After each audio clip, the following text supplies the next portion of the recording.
खवातीन और हज़रात, चैनल पे वापस आने का बहुत बहुत शुक्रिया। एक और थॉट बिहाइंड थिंग्स पॉडकास्ट के साथ आपकी खिदमत में हाजिर हूँ। एक ऐसे साहब के साथ जो कि पिछले 2-2.5 साल से मैं इनको देख भी रहा हूँ। पहले मैं पाकिस्तान में था, अनफॉर्चुनेटली हमारा कनेक्शन नहीं हो सका। ऑल्दो मुझे याद है पहला कनेक्शन हमारा ऐसे हुआ था कि इन्होंने एक पाकिस्तानी पॉडकास्टर्स का गालिबन एक ग्रुप बनाया था और सबको इकट्ठा करने की कोशिश की थी। एंड आई थिंक जब भी कोई ऐसी चीज़ करता है तो एक सर्टन लीडरशिप क्वालिटी आपको नज़र आती है। अनफॉर्चुनेटली उस टाइम के ऊपर मैं दुबई मूव कर रहा था and so we were unable to interact with each other. Incidentally last year जब मैं अमेरिका आया हूँ तो ये साहब भी अमेरिका मूव कर गए हैं and then finally we were able to get together. आज मेरे साथ मौजूद हैं हाफिज़ अहमद साहब, जो कि ई कॉमर्स की दुनिया के अंदर बहुत बड़ा नाम ऑलरेडी बन भी चुके हैं। ऑलमोस्ट 1 मिलियन से ज़्यादा सब्सक्राइबर्स इनके सिर्फ यूट्यूब के ऊपर हैं। फेसबुक के ऊपर almost I believe 1.9 million subscribers हैं। मल्टीपल डिफरेंट ये चीज़ें कर रहे हैं, but I am curious to understand a little bit about his journey, what he is been up to, and particularly because 1 साल पहले जब ये यूएस के अंदर आए तो क्योंकि खुद एक ट्रांजिशन के थ्रू मैं गुजर रहा हूँ, I am curious to see how he is liking it so far, what led to that particular change. और आजकल के टाइम के ऊपर जब बहुत कुछ बदल रहा है, there is a lot of geopolitics that is creating a lot of anxiety, there is a lot of AI that is making people iffy कि पता नहीं फ्यूचर में क्या होगा, पैसे किस तरह से कमाए जा सकते हैं, जॉब क्या की जा सकती है। तो आई वुड बी क्यूरियस कि ई कॉमर्स की इंडस्ट्री के अंदर, जो कि पाकिस्तान के अंदर बहुत ज़्यादा जॉब अपॉर्चुनिटीज़ प्रोड्यूस भी करती है, उसमें क्या हो रहा है। फर्स्ट ऑफ ऑल हाफिज साहब, thank you so much for taking the time out and joining us. Thank you very much, बहुत अच्छा लगा जी। इतने अरसे के बाद बिल आखिर अमेरिका में मिलना था हमें। Definitely. थोड़ा सा I wanna just sort of start off with trying to understand a little bit about you. Where were you born?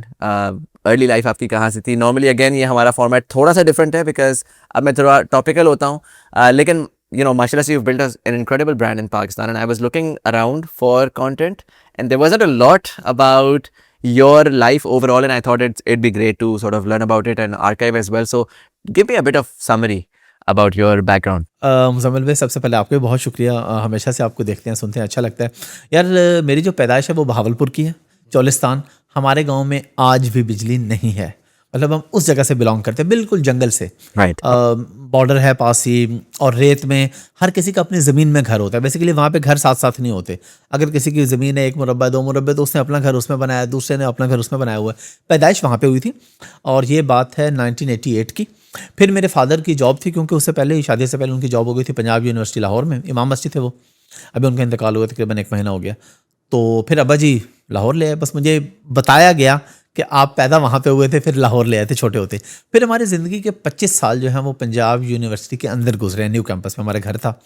वो एक बहुत अच्छी लाइफ थी। मतलब आप देखें, डिफरेंट किस्म के लोगों से आप मिलते हैं। कोई केमिकल इंजीनियरिंग का भी वहाँ पे बैठा है, फार्मेसी वाला भी वहाँ पे बैठा हुआ है, पॉलिटिकल साइंस वाला बैठा है।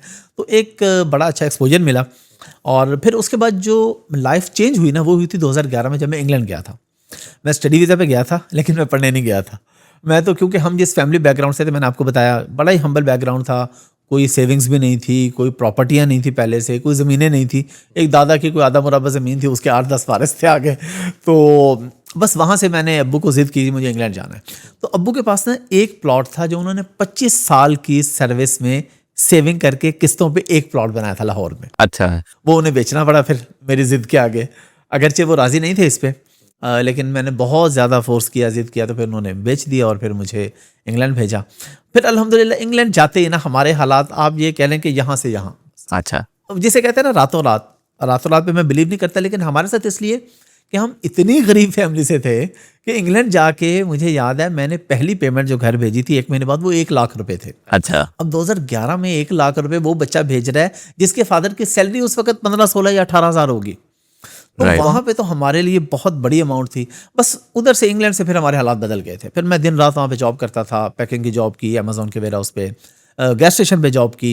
18-18 घंटे मैंने जॉब की, मैंने सेविंग्स की, मैंने पैसे बनाए, और बस वहाँ से फिर तो बस वो गोल उस टाइम के ऊपर ये था कि यार व्हाट एवर इट टेक्स, बस कोई जॉब शॉप कर करके अपना कुछ सिस्टम करना है ताकि पैसे वापस भेजने। सो वेरी सॉर्ट ऑफ जो दुबई में बहुत सारे लोग करते हैं बिल्कुल कि निकल जाओ, देखो, फिगर आउट करो ऑन द गो। ऑब्वियसली आपका जो वीज़ा इटसेल्फ था वो एजुकेशन वाला था, right? So that wouldn't have been very long lasting, and so I am curious कि चले तो आप गए, क्योंकि मैं खासकर इस वजह से आपको डबल डाउन कर रहा हूँ। पिछले दिनों मेरे से एक्चुअली एक मेंटरशिप कॉल एक लड़के ने बुक की, और वो यही था, उसने कहा कि जी मैं जो है ना वो पाकिस्तान में मैंने कंप्यूटर साइंस की डिग्री कर ली, पढ़ा नहीं कभी प्रॉपरली, फिर यूके में इसी तरीके से किसी डिग्री के नाम पर आ गया, और इधर भी कोई पढ़ाई वढ़ाई हो नहीं रही, तो मैं एक अमेज़ॉन के वेयरहाउस में काम कर रहा हूँ, और मैं सोच रहा हूँ कि मैं वापस पाकिस्तान जाऊँ, पेरेंट्स ने सारे पैसे मेरे पे लगा कर मुझे भेज दिए, या मैं कोशिश कर करके मैं किसी तरीके से अपना, क्योंकि वो अब कह रहे हैं कि वीज़ा खुद स्पॉन्सर करना पड़ेगा, और वो करते कराते आखिर में शायद 600-700 पाउंड ही बच रहे हैं। तो मुझे बताएं मैं क्या करूं।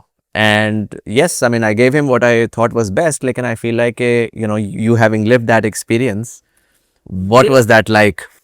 मेरा वो एक्सपीरियंस बड़ा एक यूनिक भी था, और थोड़ा सा आप ये कह लें कि परेशान कुन भी था, लेकिन मेरे पास ऑप्शन कोई नहीं थी, क्योंकि मेरे फादर के पास जितने पैसे थे उन्होंने लगा के मुझे भेज दिया था, और मुझसे छोटी बहन थी, उसकी शादी कर दी थी, अब्बू के पास पैसे खत्म हो गए थे। और कोई और बहन भाई नहीं था? नहीं, और छोटे बहन भाई हैं, लेकिन मैं सबसे बड़ा था, उसके अलावा घर में इनकम कोई नहीं थी, सेविंग्स खत्म हो चुकी थी, अब मैंने सारा सिस्टम चलाना था, मेरी जिम्मेदारी थी।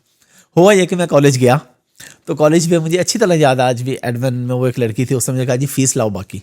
और वो पुराने दौर में ना, आपको शायद आइडिया हो कि लोग थोड़े से पैसे दे के जाते थे, 50% फीस, और बाकी आपको वहाँ जाके देनी होती थी। अब मैंने कहा, उसे बताया कि मेरा जो फैमिली बैकग्राउंड है ना, मेरे अब्बू ने सब कुछ बेच के मेरे टिकट करके मुझे यहाँ भेज दिया, अब मेरे घर में किसी के पास कोई पैसे नहीं है, तो मैं फ़ीस नहीं दे सकता, मैं यहाँ पे जॉब करूँगा, क्योंकि जॉब अलाउ थी 20 आवर्स पर वीक। मैंने कहा जो जॉब अलाउ, मैं जॉब करूँगा, पैसे कमाऊँगा, आपको भी दूंगा, खुद भी रखूँगा। उसने मुझे कहा कि मैं आपको होम ऑफिस को रिपोर्ट कर दूँगी। अब जब उसने ये बात की, मेरे पास ऑप्शन ही कोई नहीं थी, अगले दिन से मैंने कॉलेज जाना छोड़ दिया। अच्छा, ये बिल्कुल यानी उस वक्त की बात है, जब मैं गया जाते मैंने कॉलेज जाना छोड़ा, और फिर मैंने बस दिन रात जॉब ही की, मैंने पैसा ही बनाया। उसके बाद ऐसा हुआ कि 2-2.5 साल के बाद ना, एक जगह वो कॉलेज भी था किसी पाकिस्तानी के, और उस दौर में बड़े वीज़े लगे थे, 2011 में ना, बगैर आइल्स के यूके में उस वक्त बड़े वीज़े खोले हुए थे। तो मुझे जब ये सारा कुछ हो गया, मेरे पास अब ऑप्शन कोई नहीं थी, मैंने जॉब की। 2-2.5 साल बाद ना, मुझे वही प्रिंसिपल साहब ने एक महफिल में मिले, अच्छा, और उन्होंने कहा कि तुम आए नहीं कॉलेज। मैंने कहा जी वो जो आपके एडमिन है उसने कहा था मैं रिपोर्ट कर दूँगा, मेरे पास तो पैसे ही नहीं थे। कहते अच्छा अब तुम आ जाओ, थोड़े थोड़े करके दे देना। मैंने कहा सर जब आपके एडमिन ने मुझे धमकी दी थी ना, तब मुझे कुछ भी नहीं पता था, अब मुझे इतना कुछ पता है कि अगर आपको भी कोई इन्फॉर्मेशन चाहिए तो मुझसे ले लीजिएगा। मैंने कहा अब मैं क्यों आपको पैसे दूं, अब तो मेरा वीज़ा 1 साल बाद एक्सपायर होने वाला है, वीज़ा एक्सपायर होगा मैं पाकिस्तान चला जाऊँगा, और मैंने अपनी लाइफ सेट कर ली है, मैंने अपनी इतनी सेविंग्स कर ली है, तब तक मेरा बिजनेस भी हो गया था। मैंने कहा मेरे पास इतने पैसे हैं कि मेरा पाकिस्तान में अपना घर भी बन जाएगा, गाड़ी आ जाएगी, तो अब मुझे आपकी ज़रूरत नहीं है। और वैसे भी मैंने पढ़ना मुझे आता ही नहीं था। मैंने मास्टर्स किया इस्लामिक स्टडीज़ में, राइट। पंजाब यूनिवर्सिटी से। तो मैंने कहा उसके बाद इससे ज़्यादा मैंने नहीं पढ़ना, ये मैंने बड़ी मुश्किल से मास्टर्स तक पहुंचा हूँ, बस ये पढ़ लिए काफ़ी है। तो इसलिए मैंने तो फिर जनाब बस उधर, बल्कि मैं अपना बिज़नेस शुरू कर लिया 1 साल बाद ही, 2012 में, वही जो पैकिंग करता था किसी के लिए। ये अल्लाह का मेरे पे बड़ा करम रहा कि मुझे जल्दी ये जहन में आ गया कि जो मैं किसी के लिए पैकिंग करके और ये जॉब करके पैसे बना रहा हूँ, तो मैं अपना शुरू कर लूँ। तो अमेज़ॉन पे अपना शुरू किया, तो अल्लाह ने उस वक्त से बड़ी बरकत दे दी। 2012 से रोही के नाम से मेरा पहला ब्रांड था, आज भी अमेज़ॉन पे मौजूद है, HMRC की वेबसाइट पे मौजूद है। वो कंपनी फिर हमने डिसॉल्व की 1-2 साल के बाद, फिर एक नई कंपनी पे मूव किया सारा। तो वहाँ से सिलसिला अल्लाह ने फिर ऐसा शुरू किया कि आज तक अल्हम्दुलिल्लाह बहुत अच्छा चल रहा है। Interesting. Tell me about Amazon. So, I mean, how does one go from a warehouse packer to owning a company and then eventually expanding it? And the reason again why I'm saying this is because मेरा एक बड़ा मसला है as a podcaster ना, मैं जब भी लोगों से बात करता हूँ, मेरा बिलीफ जनरली ये है कि इंसान को ना तालीम और इंसान को एक्सपोजर बहुत कुछ सिखा देती है, तकदीर बदल देती है, टू बी वेरी ऑनेस्ट। मैंने खुद ही अपने ख़ानदान में भी देखा है, मैंने अपने इर्द बहुत सारी ऐसी कहानियाँ बड़े क्लोजली देखी हैं। लेकिन मैं लोगों को भी ब्लेम नहीं करूँगा, क्योंकि पाकिस्तान में अनफॉर्चुनेटली एक नेगेटिविटी इतनी ज़्यादा है कि लोगों को ये लगता है कि यार जितनी भी कोशिश कर लो कोई फ़ायदा नहीं है, आखिर में जो है ना कोई अमीर आदमी या कोई प्रिविलेज्ड आदमी ही आगे जाएगा।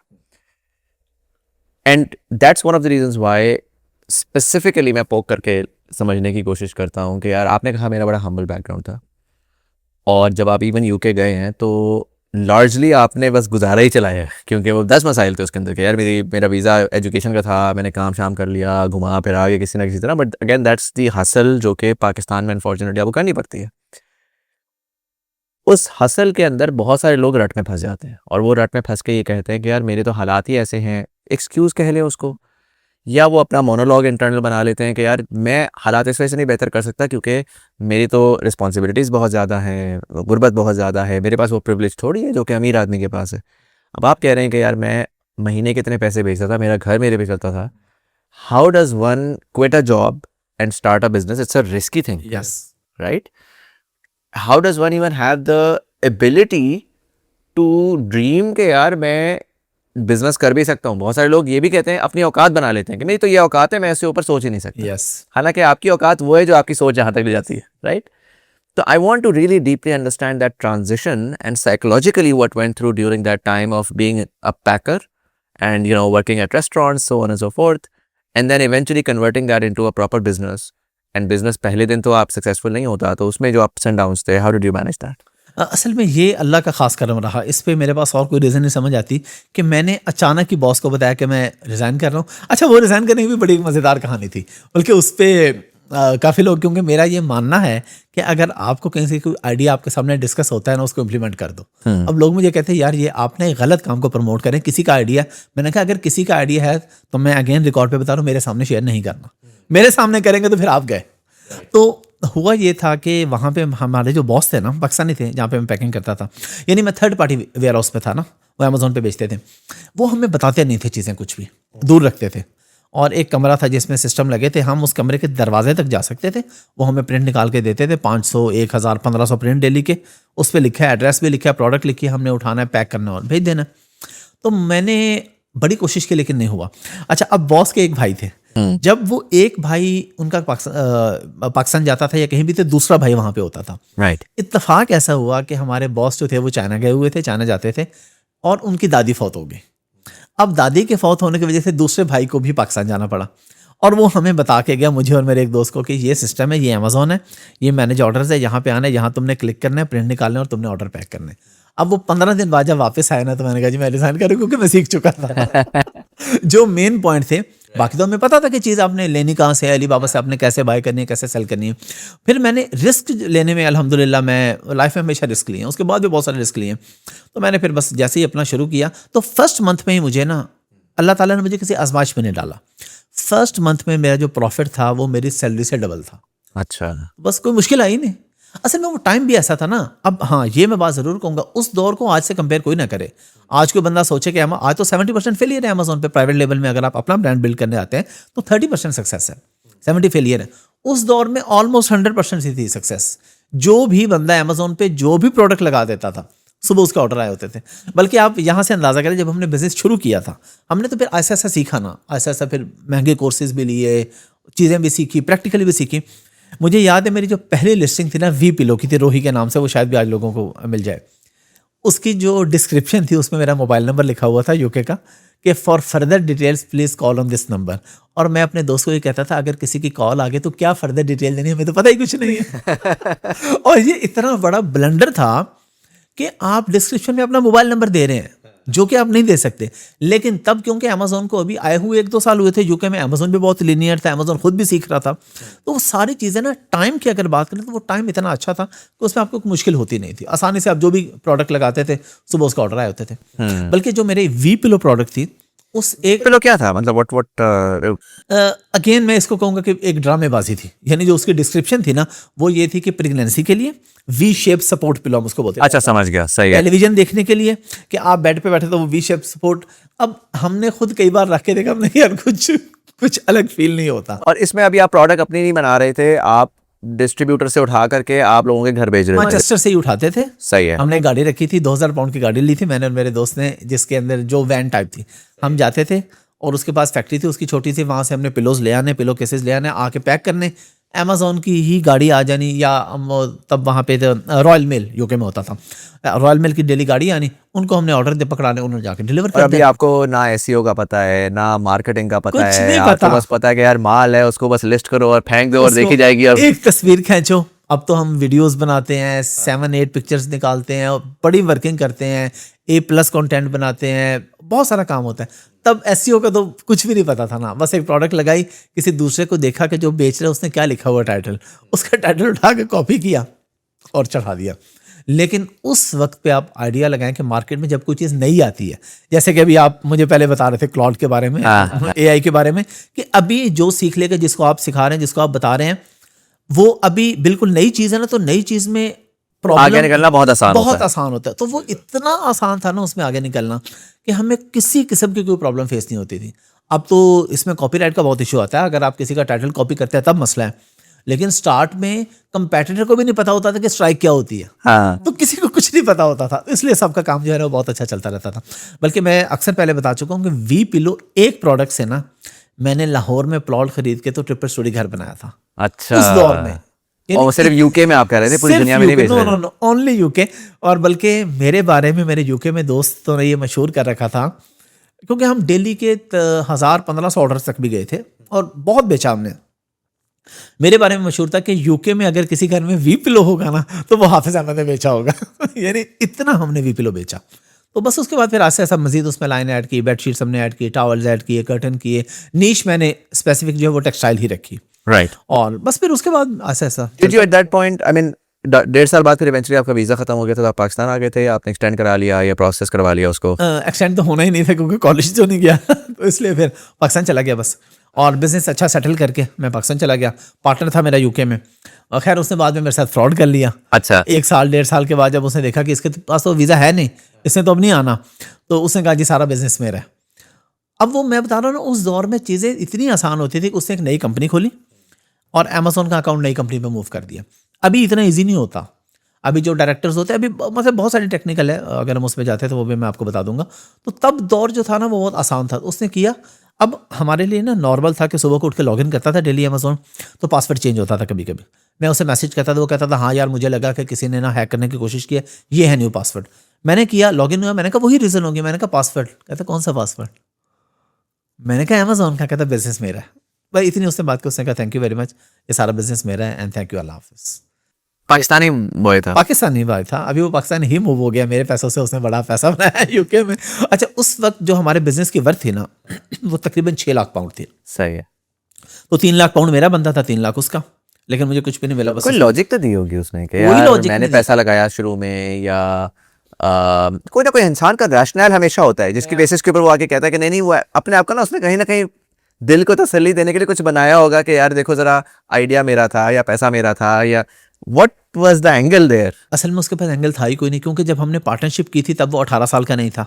तो कंपनी टोटल मेरे नाम पे थी, वो 18 का हुआ तो मैंने उसको 50% किया, पैसे मेरे लगे हुए थे। हमने 300 पाउंड से तो शुरू किया था, उसने भी अपना 150 डाला था, मैंने भी अपना 150 डाला था। तो उसने कहा बस वो पाकिस्तान निकल गया, कोई पूछने वाला नहीं है, तो पूछने वाला चलो जी नहीं मुकाओ है। आगे जाओ। अच्छा, अब लोग यहाँ पे सवाल करते हैं यार 300 पाउंड वाला बिजनेस लाख पाउंड महीने की सेल पे कैसे पहुंचा? हाँ। इसमें उस बंदे का नाम था अयाज, उसने मेरे ऊपर बड़ा एहसान किया। मैनचेस्टर में उसकी वो फैक्ट्री थी नाइट जोन के नाम से ना, तो पाकिस्तान से मंगवाता था चीज़ें। मैं उसके पास गया, मैंने कहा मैं अपना बिजनेस शुरू कर रहा हूँ। तो मुझे दोस्तों ने बताया कि ये टेक्सटाइल देता है लोगों को। तो मैंने कहा यार मुझे अपना उधार पे दे दे, मेरे पास पैसे नहीं है। 300 पाउंड के ना हमने बैग्स, कैंची और टेप शेप ली थी पैकिंग करने का मटीरियल। अच्छा। उसने ना, उसके पास एक लड़का था पप्पी, शायद उसका नाम था, इंडियन। उसको बुलाया, उसने कहा यार ये ना पाकिस्तान से लड़का है, तो हालांकि उसको पता था कि ये स्टूडेंट है, कभी भी चला जाएगा कोई, लेकिन उस बंदे को पता नहीं क्या, उसने कहा इसको ना 1000 पाउंड का तुम वीकली क्रेडिट दे दो। अच्छा। मैं उसे 1000 पाउंड का सामान लेके चला गया। अगले दिन मैं फिर आगे, मैंने कहा 1000 का बिक गया। तो उसने कहा चलो 1000 और दे दो। अगले दिन मैंने कहा वो भी बिक गया 1000 का। उसने मुझसे ये नहीं पूछा कि यार वाकई बिक गया, किधर बेच रहा है, तो मेरे पैसे देगा, क्या बनेगा? उसने कहा यार कोई लिमिट नहीं है, जितना सामान के इसको दे दो। आई डोंट नो उसके दिल में क्या आया। तो हमारा बिजनेस टोटल मतलब इस तरह चल रहा था, अल्लाह तवक्कल उधार पे ऐसे चल रहा था कि जब 2 हफ्ते बाद अमेज़न की पेमेंट आती थी, हम उसकी पेमेंट उसको दे देते थे, अपना प्रॉफिट जेब में, और उससे फिर उधार पे ले रहे होते थे। तो इसलिए हमारा बिजनेस बहुत ज़्यादा चल गया था कि बगैर इन्वेस्टमेंट के वो सारा बिजनेस बन गया था। एक अच्छा टाइम था और एक अच्छा आदमी था, उसने हमें सपोर्ट किया, तो ये काम हो गया हमारा।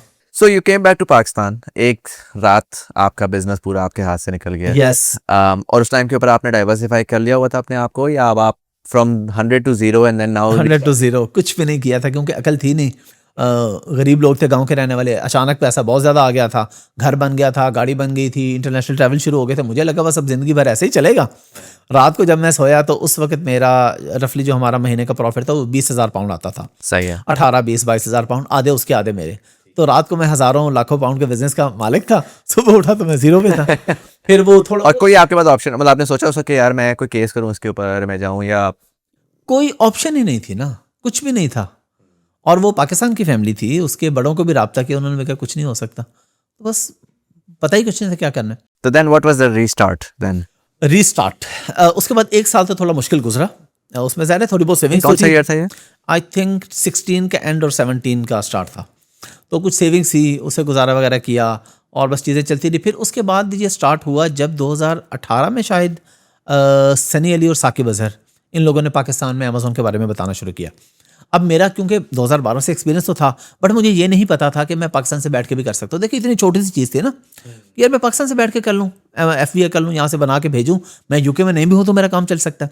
बस वहाँ से मुझे फिर पॉइंट मिला और उसके बाद फिर मैंने दोबारा से शुरू कर दिया। जब दोबारा शुरू किया, अच्छा, सो सनी अली और Saqib Azhar were your way a back in, like this is a big deal, because लोग कहते हैं कि नहीं यार इन्होंने आके चूना लगाया, ये क्या वो क्या, तो there was real impact to their work. यार बहुत रियल इम्पैक्ट था और अभी भी है।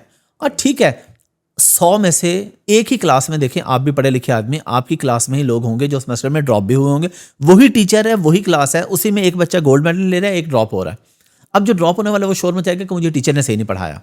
हाँ, दूसरा ये ज़रूर हुआ कि क्योंकि उन्होंने आके बहुत ज़्यादा बताया तो वो मार्केट में अचानक बहुत ज़्यादा लोग आ गए, उतनी आगे खपत थी नहीं, कैपेसिटी थी नहीं फ्रीलांसर्स की, सेलर्स इतने ज़्यादा आ गए, तो वो एक प्रॉब्लम ज़रूर हुआ। लेकिन अमेज़ॉन, आप अमेरिका में रहते हैं, एक रियल चीज़ है यार, जिसका भी अमेज़ॉन पे बिजनेस चलेगा वो मिलियनर ही बनेगा अगर वो अच्छा बिजनेस कर रहा है, अपने इन्वेस्ट कर रहा है। आपके घर में मेरे ख्याल अभी भी आप देखें तो वो पीछे आप अमेज़ॉन के बॉक्सेस नजर आ रहे हैं। Amazon है, हाँ, वो पड़ा है Amazon। तो देखे ना, ऐसा ही है। अमेज़ॉन तो एक रियलिटी है, उसको तो आप डिनाई नहीं कर सकते। वो आपका डेली का एक डब्बा जो है ना बाहर पड़ा होता है, बाहर छोटा पड़ा मोटा होगा। कुछ ना कुछ होता है। और आपको पता भी नहीं होता, सुबह उठ के पता चलता है जी माशाल्लाह वाइफ ने ऑर्डर कर दिया, कार्ड में से पैसे कट गए हैं और ऑर्डर। तो ये अमेज़ॉन तो एक रियलिटी है। तो एक इम्पैक्ट तो था, ज़रूर था, और मेरा बड़ा अच्छा ताल्लुक भी रहा दोनों के साथ ही, बल्कि सनी भाई के साथ पार्टनरशिप्स भी रही। हमने एसेट फ्लिप किया एक $3 लाख का पाकिस्तान में, बड़ा अच्छा, वो हम 3 पार्टनर से वो हमने डिवाइड किया। उसके बाद फिर हमारे इख्तलाफात हो गए आपस में। इख्तलाफ की मेन वजह ये थी कि मैं चाह रहा था कि मैं अपना शुरू करूँ, राइट। तो क्योंकि मैं सनी भाई को एक तरह का सपोर्ट कर रहा था, मैं उनका कोई एम्प्लॉय या उनसे कोई सैलरी नहीं ले रहा था, लेकिन मेरा क्योंकि अपना बिजनेस अच्छा चल रहा था तो मैं उनके साथ जाता था, मीटअप करता था, सेमिनार्स करता था, लोगों को गाइड करता था, बताता था। अच्छा, आप पार्टिसिपेट करते रहे हैं, वो जो पूरा कम्युनिटी वगैरह उनकी पूरी उसकी पूरी मैंने पाकिस्तान के हर शहर में मैंने सेमिनार्स किए हैं, उनके साथ जाके भी किए, उनके बगैर भी किए। जब कोविड में वो नहीं आ सके थे, उन्होंने कहा यार तुम पूरा पाकिस्तान जाओ, सेमिनार्स करो, लोगों को बताओ ई कॉमर्स के बारे में और हमारी कंपनी के बारे में, तो मैं बताता था। फिर 20 में मैंने डिसाइड किया कि मैं अपना शुरू करूंगा। राइट। तो मैंने अपनी कंपनी बना ली। बस फिर वो नाराज़ हो गए, उन्होंने कहा कि तुमने अपनी क्यों, मैंने कहा देखें मेरा भी चले, थोड़ा बहुत नाम है तो मैं चाहता हूँ वो सारा चंक मैं खुद खाऊं। राइट। तो काफ़ी सपोर्ट कर दिया। तो उसके बाद फिर मैंने बस अपना शुरू कर लिया और अल्हम्दुलिल्लाह ऑल सेट। अपनी भी फिर मैंने 2018-19 में अपनी लॉन्चेस भी दोबारा कर ली और सारा कुछ अल्हम्दुलिल्लाह दोबारा से सेट हो गया। सो इस वक्त what 15 years on from your first business, what are you doing now? अभी तो मैं मल्टीपल चीज़ें कर रहा हूँ। एक तो उसके बाद जहाँ ये कोविड के बाद ये हुआ कि मैं सर्विस इंडस्ट्री में भी घुस आया। मुझे, आपको ऑफ द रिकॉर्ड पे बात करूं, मुझे डॉलर बहुत प्यारे लगते हैं, तो मैंने कहा जिधर से भी आते हैं खींच लो। तो फिर मैंने सर्विस इंडस्ट्री में कदम रख लिया, मैंने अपनी एजेंसी बना ली, हमने सर्विसेज देना शुरू की। उससे पहले एक्सप्लेन करें इसको for people who don't understand Amazon, right. एक अमेज़न का जो जनरल आवाज़ थी वो तो ये थी कि यार जुमा बाज़ार है। मैं लोगों को समझाने के लिए सबसे आसान ही करता हूँ कि यार अमेज़न एक जुमा बाज़ार है, उसमें आप जाकर के अपना स्टॉल लगा लें, माल आप किसी और का उठाएं करें, लेकिन that's where the customer is coming, it's a mall, it's a जुमा बाज़ार, व्हाटएवर यू कॉल इट। तो ओरिजिनली आवाज़ तो ये थी कि यार आप जो है जी एक माल उठाएं चाइना से या इंडोनेशिया से या जहाँ से भी, और उसको जाके उधर लिस्ट करें और उससे पैसे कमाएं। लेकिन ऑब्वियसली ये ecosystem it's a hundreds of billions of dollars का इकोसिस्टम है, not just in the US, all over the world. So how do services come into Amazon ecosystem now? अच्छा, सर्विसेज ऐसे आती हैं कि बहुत से लोग हैं अमेज़ॉन पे, जो मेनली हम लोग हमेशा से प्रमोट करते आए हैं ना, वो करते हैं कि आप प्राइवेट लेबल करें, अपना ब्रांड बिल्ड करें अमेज़ॉन पे। अपना ब्रांड बिल्ड करने के लिए आपको स्किल भी चाहिए, आपको इन्वेस्टमेंट भी चाहिए और आपको टाइम भी चाहिए। इन तीनों में जो सबसे आसान चीज़ थी ना लोगों के पास, वो थी इन्वेस्टमेंट। उन्होंने कहा जी इन्वेस्टमेंट है ना, स्किल है ना, टाइम है। तो उनको फिर हमने सर्विसेज देना शुरू की कि हम लोग डिसाइड करेंगे कि आपको क्या बेचना चाहिए, प्रोडक्ट हंटिंग हम लोग करेंगे, जंगल स्काउट, हीलियम 10, अभी तो चीज़ें बहुत चेंज हो गई हैं कि हम डिफरेंट टूर्स वगैरह रन करके हम मार्केट एनालिसिस करेंगे, कीवर्ड रिसर्च देखेंगे, कौन सी प्रोडक्ट को ज़्यादा सर्च किया जाता है, फिर वो अली बाबा से कितने की मिलती है, वो हम आपके लिए बेचेंगे। अमेरिका में, यूके में, ये जहाँ जहाँ भी अमेज़ॉन है, ऑस्ट्रेलिया में तो बहुत बाद में आया, तब तो ऑस्ट्रेलिया में अमेज़ॉन था भी नहीं। तो ये सारी चीज़ें हम दूसरों के लिए मैनेज करते थे। इसको हमने कहा ये सर्विस इंडस्ट्री है। अब इसमें हम फिक्स अमाउंट चार्ज करते थे जी, हम वन टाइम ये चार्ज करेंगे आपसे, उसके बाद मंथली चार्ज करेंगे।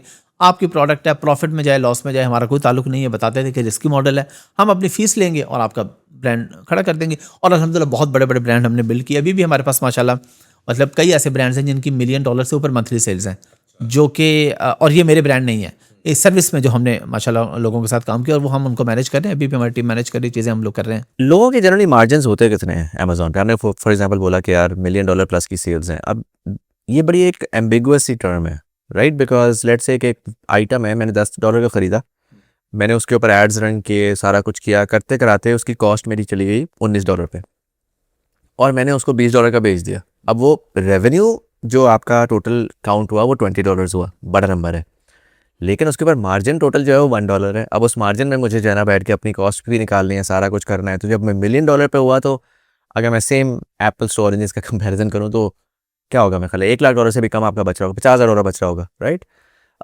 सो एक्चुअल में रियलिस्टिकली मार्जिन होते किस तरह के हैं from the actual cost and the actual sales price? अच्छा, अब ये डिपेंड करता है कि जो $1 मिलियन की सेल है वो कितनी प्रोडक्ट्स पे हो रही है। अगर एक बंदा है वो एक ग्लास बेच रहा है और उसकी $1 मिलियन की सेल है, वो तो $3 लाख का प्रॉफिट बचा रहा है। अच्छा, और एक बंदा है उसके पास 100 प्रोडक्ट है और $1 मिलियन की सेल है, वो हो सकता है 50 में ना बेचा रहा हो। कोई प्रोडक्ट उसकी ब्रेक इवन पे बेच रहा है, क्यों बेच रहा है? ताकि दुकान चलती रहे, ग्राहक आते रहे, रिव्यूज आते रहे, फीडबैक आता रहे। राइट। कोई प्रोडक्ट माइनस में भी बेच रहा होता है। माइनस में क्यों बेच रहा है? कि एक प्रोडक्ट में $20 का प्रॉफिट बन रहा है, एक में अगर $3 माइनस में भी जा रहा है, वो कह रहा है मैं उधर 17 कंसीडर कर लूंगा, लोग आ रहे हैं, फीडबैक आ रहा है। तो शॉप को मार्केट में इन रखने के लिए, फीडबैक और रिव्यूज के लिए भी लोग ये काम करते ये हैं। बिल्कुल उसी तरह ही है जैसे एक सादा दुकान होती है, तो आप उसको एक पूरा एग्जैक्टली चला रहे होते हो। Exactly. Interesting. So at the end of the इसमें डे ये होता है कि जो लोग, जिनकी बहुत ज्यादा प्रोडक्ट्स होती है ना, ये नॉर्मली वो लोग होते हैं कि जिनका कोई ना कोई बैकग्राउंड था। फॉर एग्जांपल कोई सियालकोट का रहने वाला है, उसकी अपनी फैक्ट्री थी, वो कहते हैं यार मेरे पास है, मैं 100 किस्म की प्रोडक्ट बनाता हूँ, मेरा ब्रांड लॉन्च कर दो अमेजोन पे। हम उसे कहते हैं कि यार हमें नहीं समझ आ रहा आपके कोई भी प्रोडक्ट ना, इसमें कंपटीशन बहुत है। मेरा एक दोस्त है, उसकी अपनी फैक्ट्री है सियालकोट में, लेकिन वो जो प्रोडक्ट बेचता है वो चाइना से लेके बेचता है अमेजोन पे। अच्छा। अपनी प्रोडक्ट जिसको वो खुद बनाता है अमेजोन पे नहीं बेच सकता क्योंकि मार्जिन नहीं है। इंटरेस्टिंग। ये बहुत ज्यादा, अभी मेरे यहाँ पे दोस्त है अमेरिका में, एक बहुत बड़ी कंपनी, मैं नाम नहीं लूंगा, बहुत बड़ा उनका नाम है माशाल्लाह, सियालकोट से हैं, और उनकी अपनी फैक्ट्री है सियालकोट में, और यहाँ पे वो बेच रहे होते हैं। तो मैं एक दफ़ा उनके वेयर हाउस पे गया, उनकी कई $1 मिलियन महीने की सेल है। तो मैंने उनसे पूछा ये प्रोडक्ट, उन्होंने कहा आज आप सब आपको दिखाते, मेरे तो दोस्त हैं, उन्होंने कहा मुझे प्रोडक्ट दिखाई, 100 प्रोडक्ट थी जिसको वो माइनस में बेच रहे हैं। अच्छा। लेकिन क्यों बेच रहे हैं? वो कहते हैं यार ये जो 50 है ना, ये अच्छा खासा मार्जिन दे जाती है ऊपर, तो इसलिए अगर 100 माइनस में भी जा रही है तो कोई मसला नहीं। तो वो जो खुद फैक्ट्री में बना के, अपनी फैक्ट्री में बना के भी प्रॉफिट नहीं ले पा रहे हर प्रोडक्ट के अंदर, उसकी रीज़न ये है कि चाइनीज बहुत घुसे हुए हैं, और चाइना को आप compete नहीं कर सकते मुज़म्मिल भाई। मैंने बड़ी कोशिश करके देख ली है, प्राइस के अंदर आप चाइना को बीट ही नहीं कर पाते। यूटोपिया ने कैसे बेचा? यूटोपिया ने ना हो चाइना, मतलब हो सकता है गए हो वल्लाह आलम, लेकिन जो मुझे पता है कि उनकी अपनी एक फैक्ट्री है कराची के अंदर, अब वो एक्सपैंड करके 10,000 नए एसक्यूज में घुस रहे हैं।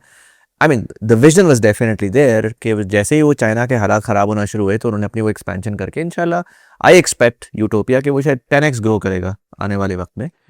और एक पाकिस्तान की ज़बरदस्त कहानी है, how are they able to sustain operations जब दरमियान में हर किस्म के नाजुक मोड़ उस मुल्क में आते रहे, हर किस्म की जिसे कहते हैं, क्योंकि यूटोपिया की कहानी मुझे इस वजह से फैसिनेटिंग लगती है, आपकी कहानी भी फैसिनेटिंग है कि यार एक लड़का जो कि एक ऐसे गांव से आया हुआ जिसमें बिजली नहीं है, एक मजहबी ख़ानदान में बड़ा हुआ, उसका कोई एक्सपोजर नहीं बिजनेस का, you've been able to build what you've been able to build माशाल्लाह से, and I think Amazon really showcases that। But उनकी भी कहानी है, मुझे मज़ेदार बात ये लगती थी कि जॉब पेशा फैमिली, ठीक है, पाकिस्तान में रहने वाला कहता है यार पाकिस्तान में बिजनेस करना मुश्किल है, वो अमेरिका में बैठे, अमेरिका से वो गए और उन्होंने सबसे मुश्किल बिजनेस, मैन्युफैक्चरिंग का बिजनेस, कभी भत्ते वाले आ जाएं, कभी बिजली के मसाइल, कभी वो, उन्होंने बिजनेस बिल्ड किया, बिल्ड करके अब वो इतना बड़ा माशाल्लाह कर दिया है कि वो 200-250 एकड़ के ऊपर तो वो उन्हें अपना प्लांट बना रहे हैं।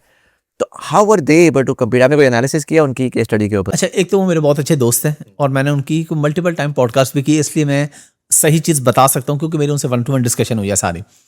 यूटोपिया के भी बहुत सी प्रोडक्ट फेल होती हैं। अच्छा, यू बिलीव? यानी वो अपनी ही फैक्ट्री में बना के लाते हैं, फेल हो जाती प्रोडक्ट। यूटोपिया क्यों बड़ा ब्रांड बन गया? हाँ, जब कोई बंदा मल्टीपल प्रोडक्ट लाता है ना तो वो बड़ा ब्रांड बन जाता है, उसमें इन्वेस्टमेंट तो बड़ी होती है, लेकिन यार 100 में से कोई तो चलेगी ना। तो उन्होंने शुरू किया था टॉवल्स के साथ ना, वो भी उनके घर पे पड़े थे, वो कहते बेसमेंट में, मैंने और मेरे भाई ने खेलना होता था, पता नहीं टेबल टेनिस के क्या, तो हमने कहा ये क्या फालतू जगह घेरी है, तो ईबे पे अमेज़न पे लगा के बेच देते हैं। वो लगा के बेचा तो उन्होंने कहा ये तो अच्छा काम है, तो प्रॉफिट आता है। तो फिर उन्होंने अभी, लेकिन उनको भी बेपनाह मसाइल का सामना, उन्होंने मेरी पॉडकास्ट में खुद बताया कि मेरे कोई रिबेट वगैरह फंसा हुआ था, मैंने इतने दफ्तरों के चक्कर लगाए, फिर कहीं जाकर 1.5-2 साल बाद मेरे पैसे रिलीज हुए पाकिस्तान में। लेकिन वो बंदा ना बड़ा विजनरी, वो कहता है यार फिर भी अपना मुल्क है ना, लगे रहो। हाँ। और लेकिन उनको शिकवे भी हैं कि यार अपना मुल्क है, इतना तो नहीं होना चाहिए ना कि जगह ले ली, सब कुछ ले लिया, बिजली का कनेक्शन नहीं मिल रहा। अब कहते हैं यार बिजली के बगैर मैं कैसे करूंगा काम। हाँ, फिर पता नहीं क्या क्या कुछ बड़ी मुश्किलात का सामना जुटा। तो मतलब वो लगे रहे। मैं सिर्फ इस पे लगे सरप्राइज हूँ रहे। कि वो पहले जाके कह सकते थे कि यार अब धंधा चल रहा है, माल मंगवाना है चाइना से मंगवा लो, वियतनाम से मंगवा लो, सारा टेक्सटाइल तो मूव कर गया था। बट इट्स फैसिनेटिंग कि उन्होंने लेकिन इसके ये एक बावजूद। चीज ऐसी है टेक्सटाइल कि इसके अंदर चाइना हमें इतना ज्यादा बीट नहीं कर पाया। अच्छा, चाइना ने हमें बीट किया माइक्रोफाइबर की प्रोडक्ट में, जो 100% पॉलिस्टर प्रोडक्ट थी ना उसमें। कॉटन में आज भी पाकिस्तान और इंडिया ही चाइना से आगे हैं। बल्कि चाइना के भी जो बड़े ऑर्डर्स कॉटन के होते हैं तो वो पाकिस्तान से ऑर्डर बनवा के चाइना ले जाके वहां से अमेरिका या कहीं और भेजते हैं। अच्छा, हाँ, ये बड़ी आपको इंटरेस्टिंग चीज लगेगी। हाँ। लेकिन कॉटन में पाकिस्तान, इंडिया एंड बांग्लादेश ये चाइना से बहुत ऊपर है। तो इस नीश के अंदर तो है। लेकिन अगर आप इलेक्ट्रॉनिक्स में चले जाए, अब देखिए दुनिया हाँ, इलेक्ट्रॉनिक्स वो की है। तो डेफिनेटली। अब आपके घर में कोई भी चीज़ है, कुछ भी है, तो उसके साथ इलेक्ट्रॉनिक्स तो लगी हुई है ना। इलेक्ट्रॉनिक्स जो है वो चाइना बनाता है। और चाइना पे मैं खुद क्योंकि कई बार गया हूँ वहाँ पे, तो मैं कैंटन फेयर एक दफ़ा गया मैंने, ये 2015-16 की बात है। तो मुझे शौक हुआ कि चले हम इलेक्ट्रॉनिक्स भी ऐड करते हैं। मैंने उनसे जाके कहा कि यार ये चार्जर जो है सैमसंग का या एप्पल का कह लें, ये कितने का मिलेगा। तो उन्होंने कहा कि आप बताएं आपको कितने में चाहिए। मैंने कहा कि आप मुझे प्राइस देंगे ना। उन्होंने कहा नहीं, आप प्राइस बताएंगे हम बना के दे देंगे। हम $2 में भी बना देंगे और हम 50 सेंट में भी बना देंगे। तो चाइना को तो आपने बनाना, मेरे इतना बजट है, उन्होंने उस बजट के हिसाब से चीज़ तैयार करके आपको दे देनी। अब मार्केट में कंपटीशन इतना ज़्यादा हो गया है कि हर बंदे की बाइंग पावर इतनी अच्छी नहीं होती। अब आप अमेरिका में रहते हैं, ठीक है, माशाल्लाह आप प्रिविलेज फैमिली से हैं, आप एक अच्छा काम कर रहे हैं, आपकी कंसल्टेंसी कंपनी, आप एक अच्छा अर्न करते हैं, आप अफोर्ड कर सकते हैं। लेकिन इसी अमेरिका में आप वो भी बंदा जानते होंगे जिसने अगर 2 महीने बाद किसी का आउटिंग पे जाना है तो उसको पूरे 2 महीने की प्लानिंग करनी है, उसे डेली के $10-20 सेव करने हैं फिर कहीं जाके। तो इसलिए वो भी एक बहुत बड़ी मार्केट है जो सस्ती प्रोडक्ट्स की है, जो जिनकी कॉस्ट प्राइस कम है, प्रॉफिटेबिलिटी भी उसमें कम है, लोग उसको भी बाय करते हैं, चलता है। Interesting. So at this point in time आपका जो प्राइमरी बिजनेस मॉडल है, not primary business model but जो प्राइमरी काम है, वो सर्विसेज ज़्यादा बड़ा है या अभी भी आप प्रोडक्ट्स अपने स्टोर से मैनेज कर रहे हैं? अपने स्टोर भी कर रहा हूँ, लेकिन टू बी ऑनेस्ट सर्विसेज में अब उससे भी ज़्यादा पैसे बनते हैं। उसकी रीज़न ये है कि मेरे 400+ क्लाइंट्स हैं। राइट। तो ज़ाहिर है माशाल्लाह जब इतने क्लाइंट्स हों आपके, तो आप ये समझिए कि उन्हीं क्लाइंट्स में से 5 या 10 के बराबर मैं खुद बेच रहा हूँ या 20 के बराबर खुद भी अच्छा बेच रहा हूँ। लेकिन सर्विसेज में भी क्योंकि वो एक्सपेंशन हमने इतनी ज़्यादा कर ली, तो यार मेरे ऊपर ना अल्लाह का हमेशा से बहुत करम रहा है। मुझे लोग कहते हैं ना ज़िंदगी में आपने कोई हार्ड टाइम या ऐसे, हाँ यही था छोटा सा कि जो फ्रॉड हो गया तो मेरे पास कुछ नहीं बचा। उसके अलावा मैंने लाइफ में जब भी काम किया तो मुझे नहीं पता चला कि क्या हुआ, बस काम हो ही गया। और इसमें मेरे फादर की बड़ी दुआएं शामिल हैं। और ये खाली दुआएं नहीं, प्रैक्टिकल एक बात है। मुझे एक बंदे ने कमेंट किया था, वो बल्कि मैंने अपने एक वीडियो में स्क्रीनशॉट भी उसका लगाया था। उसने कहा यार मैं आपको 2012-13 से जानता हूँ, जब आप रॉचडेल में रहते थे या वहाँ पे आपने अमेजोन किया सक्सेसफुल, उसके बाद आपने सर्विसेज की सक्सेसफुल, ट्रेडिंग की सक्सेसफुल, पॉडकास्ट की सक्सेसफुल। तो मुझे समझ नहीं आती थी। तो मैंने अपने फादर की पोस्ट लगाई थी ना कि उनका इंतकाल हो गया, उनकी फ़ोटो लगाई थी। उन्होंने कहा आज मुझे समझ आई है ये थे। और वो प्रैक्टिकलिटी उसमें ये थी कि मेरे फादर की ये नेचर थी कि उनके पास जो भी बंदा जिस काम के लिए भी आता था ना, मुझे आज तक ये तो सवाल ही पैदा नहीं होता कि उनके पास कोई बंदा आया है और अब्बू ने अपनी बाइक निकाल के उसको बिठाया नहीं कि आओ तुम्हारे काम के लिए निकलते। ऐसा तो कभी हुआ ही नहीं ना। ये तो हो सकता है किसी के लिए कोशिश की, वो काम ना हुआ हो, इंसान है। लेकिन अब्बू ने काम करवा के छोड़े हैं, मतलब जो किसी की जॉब लगवा दी। अब ज़ाहिर है पंजाब यूनिवर्सिटी में थे इमाम 40 ईयर से, तो एक अच्छे बहुत अच्छे आपका एक ताल्लुकात नेटवर्क होते हो हैं। जाता है। हाँ, इतना अच्छा नेटवर्क के आपके पीछे नमाजें पढ़ने वाले, अभी हमारे घर में अब्बू के बीमारी में हमें याद है ब्यूरोक्रेट्स जजेस घर आते थे, वो जी हम लॉ करते थे तो कार साहब के पीछे नमाज पढ़ते। तो इतने अच्छे आपके नेटवर्क तो बन जाते हैं, ताल्लुकात तो आपके बन जाते हैं। तो पुलिस में बड़े बड़े उनको अब्बू ने कहा मतलब इसको जी जॉब लगवा दो, इसको ये कर दो। तो अब्बू ने बड़े लोगों के काम किए। फिर हॉस्टल में किसी का मेस जो है, मेस का बिल अफोर्ड नहीं कर सकता था, आपको फ़ोन कर दिया, मुझे फ़ोन कर दिया। वो तो ज़ाहिर कितनी एक सैलरी थी, यार इसका इतना सा बिल है, या आप पे कर दोगे। कभी वार्डन को फ़ोन कर दिया कि यार ये बच्चा बिल नहीं दे सकता, इसका बिल वेव ऑफ कर दो। उसने कहा जी माफ़ कर दिया। तो उन्होंने इतने लोगों के काम किए हैं कि वो इतने जो हज़ारों लोगों के उन्होंने काम किया है ना, उसका फिर अल्लाह ताला ने सिला मुझे, मतलब मैं उसका खा रहा हूँ। इस कहानी से ना मुझे 2 चीज़ें समझ आती हैं and I love for your thoughts from it. पहला ये कि उन्होंने इतने लोगों के काम किए, इतने लोगों की जॉबें लगवाई, तो लॉजिकल पाकिस्तानी दिमाग तो ये कहेगा कि बेटा अब जवान हो गया तो बेटे को इंग्लैंड क्यों भेजना है, बेटे की पहले एक सरकारी नौकरी लगवा दो। राइट। हमारा दिमाग जो है ना वो ये कहता है कि जब सारी कुछ सलाम दुआ पे होती है, 2-3 चीज़ें कहता है। पहला कहता है कि सरकारी नौकरी करो, पैसा आता रहेगा, लगा बंदा, रिस्क कौन लेता है, बेवकूफ़ हो रिस्क लेना है। दूसरा ये कि नौकरी, पैसा, ये सारा का सारा मेहनत का सिला थोड़ी है, ये तो जान पहचान का सिला है। और जब आपकी जान पहचान बन जाए और ख़ासकर आप एक डिफरेंट बैकग्राउंड से आए हुए हैं, तो आप पहली फुर्सत में कहते हैं कि यार अपना बेटा जवान हो रहा है, कोई किसी को कॉल कर करके पुलिस में भर्ती करा दो, ये करा दो, तो पहला तो मेरा सवाल ये होगा कि ऐसा क्या हुआ, नहीं हुआ, उसको पुश बैक किसने दिया? व्हाट कंपेल्ड समवन जिसके मजीद बच्चे भी थे कि वो अपनी जो थोड़ी बहुत ही जायदाद है उसको भी बेच करके बिल्कुल हवाई फायर मारे ना? यूके वाज अ हवाई fire, yes, it could have gone in any which way. वो पता लगता जी वो चला गया है, वो होम ऑफिस रिपोर्ट हो गया है, वो अब वो जेल पड़ा है, वो ना कमा रहा है, हाँ, या वापस आ गया, सारे पैसे आपके डूब गए। पैसे भी सारे डूब गए और अब जी पड़ गए। It could have gone in any which way, right? And अगर किसी ने उसको नहीं करना ना, तो वो एक पूरी तमहीद बांध सकता है कि ये मसाइल हो सकते हैं जिसकी वजह से हमारी औकात नहीं है, बेटे तू चुप करके पुलिस में भर्ती हो जा, अगली 4 पुश्तें जो है संवर जाएंगी। संवरेंगी नहीं वो एक अलग बात है, बट दैट्स द साइकोलॉजी। बिल्कुल। So I am curious, first of all, going back in time, did that happen? Was that a conversation? अब्बू ने भरपूर कोशिश की थी मुझे कन्विंस करने की। जॉब लगवाना मेरे फादर के लिए कोई काम ही नहीं था। उन्होंने बड़ी बड़ी जॉब्स लगवाए, बड़े बड़े काम किए, वो मैं नहीं कन्विंस हो रहा था। मैं ये कहता था कि अब्बू देखिए, आप जॉब कर रहे हैं, इतने साल हो गए, एक सरकारी क्वार्टर है 2 कमरे का, और आपके पास क्या है? मतलब 20-25 साल में आपने सेविंग करके 1,60,000 रुपये का प्लॉट बनाया था जो बिका 10 लाख का था, कोई 5-10 साल के बाद जैसे भी। तो मैंने कहा अब्बू जी मुझे ना इससे आगे निकलना है। अच्छा, अब मैं आपको अब बताता हूँ अब्बू के लिए मेरे फादर ये की। बड़ी difficult conversation. Yes yes yes. जिस फादर ने बहुत मेहनत की है ना, उसका बेटा जब उसको आके ये बोल रहा है ना, तो थोड़ा सा उसको दुख तो होता है कि यार मैंने तुम्हें कितना कुछ दे दिया, अब तुम आके मुझे बोल रहे हो कि I am not doing good enough, right? It's a tough conversation. हम तो इसमें तो हम बहुत खुश थे क्योंकि हम अपना फैमिली बैकग्राउंड देखते थे ना गांव में, कि लोगों के पास पहनने की जूती भी नहीं है। उस हवाले से तो हमारे ऊपर बड़ा करम था कि सरकारी क्वार्टर में रहते थे। सबसे बड़ी आपके क्या होता है, मंथली जो कॉस्ट होते हैं वो घर के होते हैं ना, रेंट वगैरह। घर आपको फ्री में मिला यूनिवर्सिटी की तरफ से। सो ग्रैटिट्यूड था बट विजन डिफरेंट था। यस, अब खाना ही खाना था ना। खाने के लिए अब्बू की सैलरी बहुत अच्छी थी माशाल्लाह, उसमें हम खाना अच्छा खाते थे। अब्बू ने मुझे कन्विंस करने की भरपूर कोशिश की, बल्कि वहाँ पे एक डॉक्टर फजले अलीम साहब है, एक डिपार्टमेंट, मुझे नाम भूल गया, उनको कहा कि इसको जॉब दे दो। उनका मैं जॉब दे देता हूँ, कल ले आओ। अगले दिन अब्बू मुझे ले भी गए। ये बीए के बाद की बात है, मैं मास्टर से भी कर रहा था। मैंने कहा अब्बू जी मैंने जॉब नहीं करनी, मैंने बाहर ही जाना है। और मुझे मेरे फादर की जो सबसे बड़ी ख्वाहिश थी ना, वो ये थी कि वो ज़िंदगी में कभी साइकिल ख़रीद लें, टेप रिकॉर्डर खरीद लें और रिस्ट वॉच खरीद लें। ये मतलब उनको था कि मैं यहाँ तक भी नहीं पहुँच सकूंगा। ये मैं आपको अपनी गुर्बत का ज़माना बता रहा हूँ। वहाँ पे फिर अच्छा, मेरी उस वक्त जो सोच थी, मैंने कहा नहीं यार ऐसा तो काम होना चाहिए ना कि मेहरान गाड़ी तो हो ना। हाँ। चलें, ज़्यादा कुछ नहीं, मतलब बाइक से। Mehran was like an unachievable thing, Unachievable, अगर yes. हो गई तो ओहो। मैंने कहा ये बहुत बड़ी बात है। तो इसलिए फिर मैंने बहुत ज़्यादा, फिर अम्मी को मैंने कहा कि नहीं आप अब्बू को मनाएं, बहन भाइयों को, मैंने सबको, मैंने कहा मुझे ना मेरा ख्वाब बहुत बड़ा है, मुझे डॉलर्स में इनकम चाहिए, पाउंड्स में चाहिए, ज़्यादा सारे पैसे हों, घर हों, गाड़ियाँ हों, दूसरों के भी काम आ सके। तो वो फिर अल्लाह ने पूरा कर दिया सब कुछ। तो ऐसा नहीं था कि मेरे फादर के लिए फादर ने भरपूर कोशिश की, बल्कि मैंने बताया मुझे ले भी गए तो मैंने शोर मचा दिया। मैंने कहा नहीं मैंने नहीं करना, मैंने बस बाहर ही जाना है। तो ये रीज़न थी, अदरवाइज अल्हम्दुलिल्लाह उनके लिए कोई मसला नहीं था। इंटरेस्टिंग। और ये दूसरा थ्रेड मैं आपको कह रहा था इस कहानी से, वो ये है कि अगेन मैं सर्कल बैक करूंगा to a lot of young people जो कि probably the word that I'll use is the risk appetite, जिन्होंने अपने आप को और अपने दिमाग को और अपनी उस चीज़ को बंद कर लिया हुआ ये कह करके कि यार मेरे पास मेरी औकात नहीं है। और मैं इसको इस तरह से एक्सप्लेन करता हूँ, बहुत ह्यूमिलिटी के साथ मैं बोलूँगा, बिकॉज इसके ऊपर लोग बहुत परेशान भी हो जाते हैं और गुस्सा भी हो जाते हैं, खासकर जब मेरी तरफ से ये बात आती है। बट मैं हमेशा इस चीज़ का कायल हूँ कि यार वैल्यू क्रिएशन ना, पैसा नहीं, पैसा 2 मिनट साइड पर रखें, पैसा is a representation of value.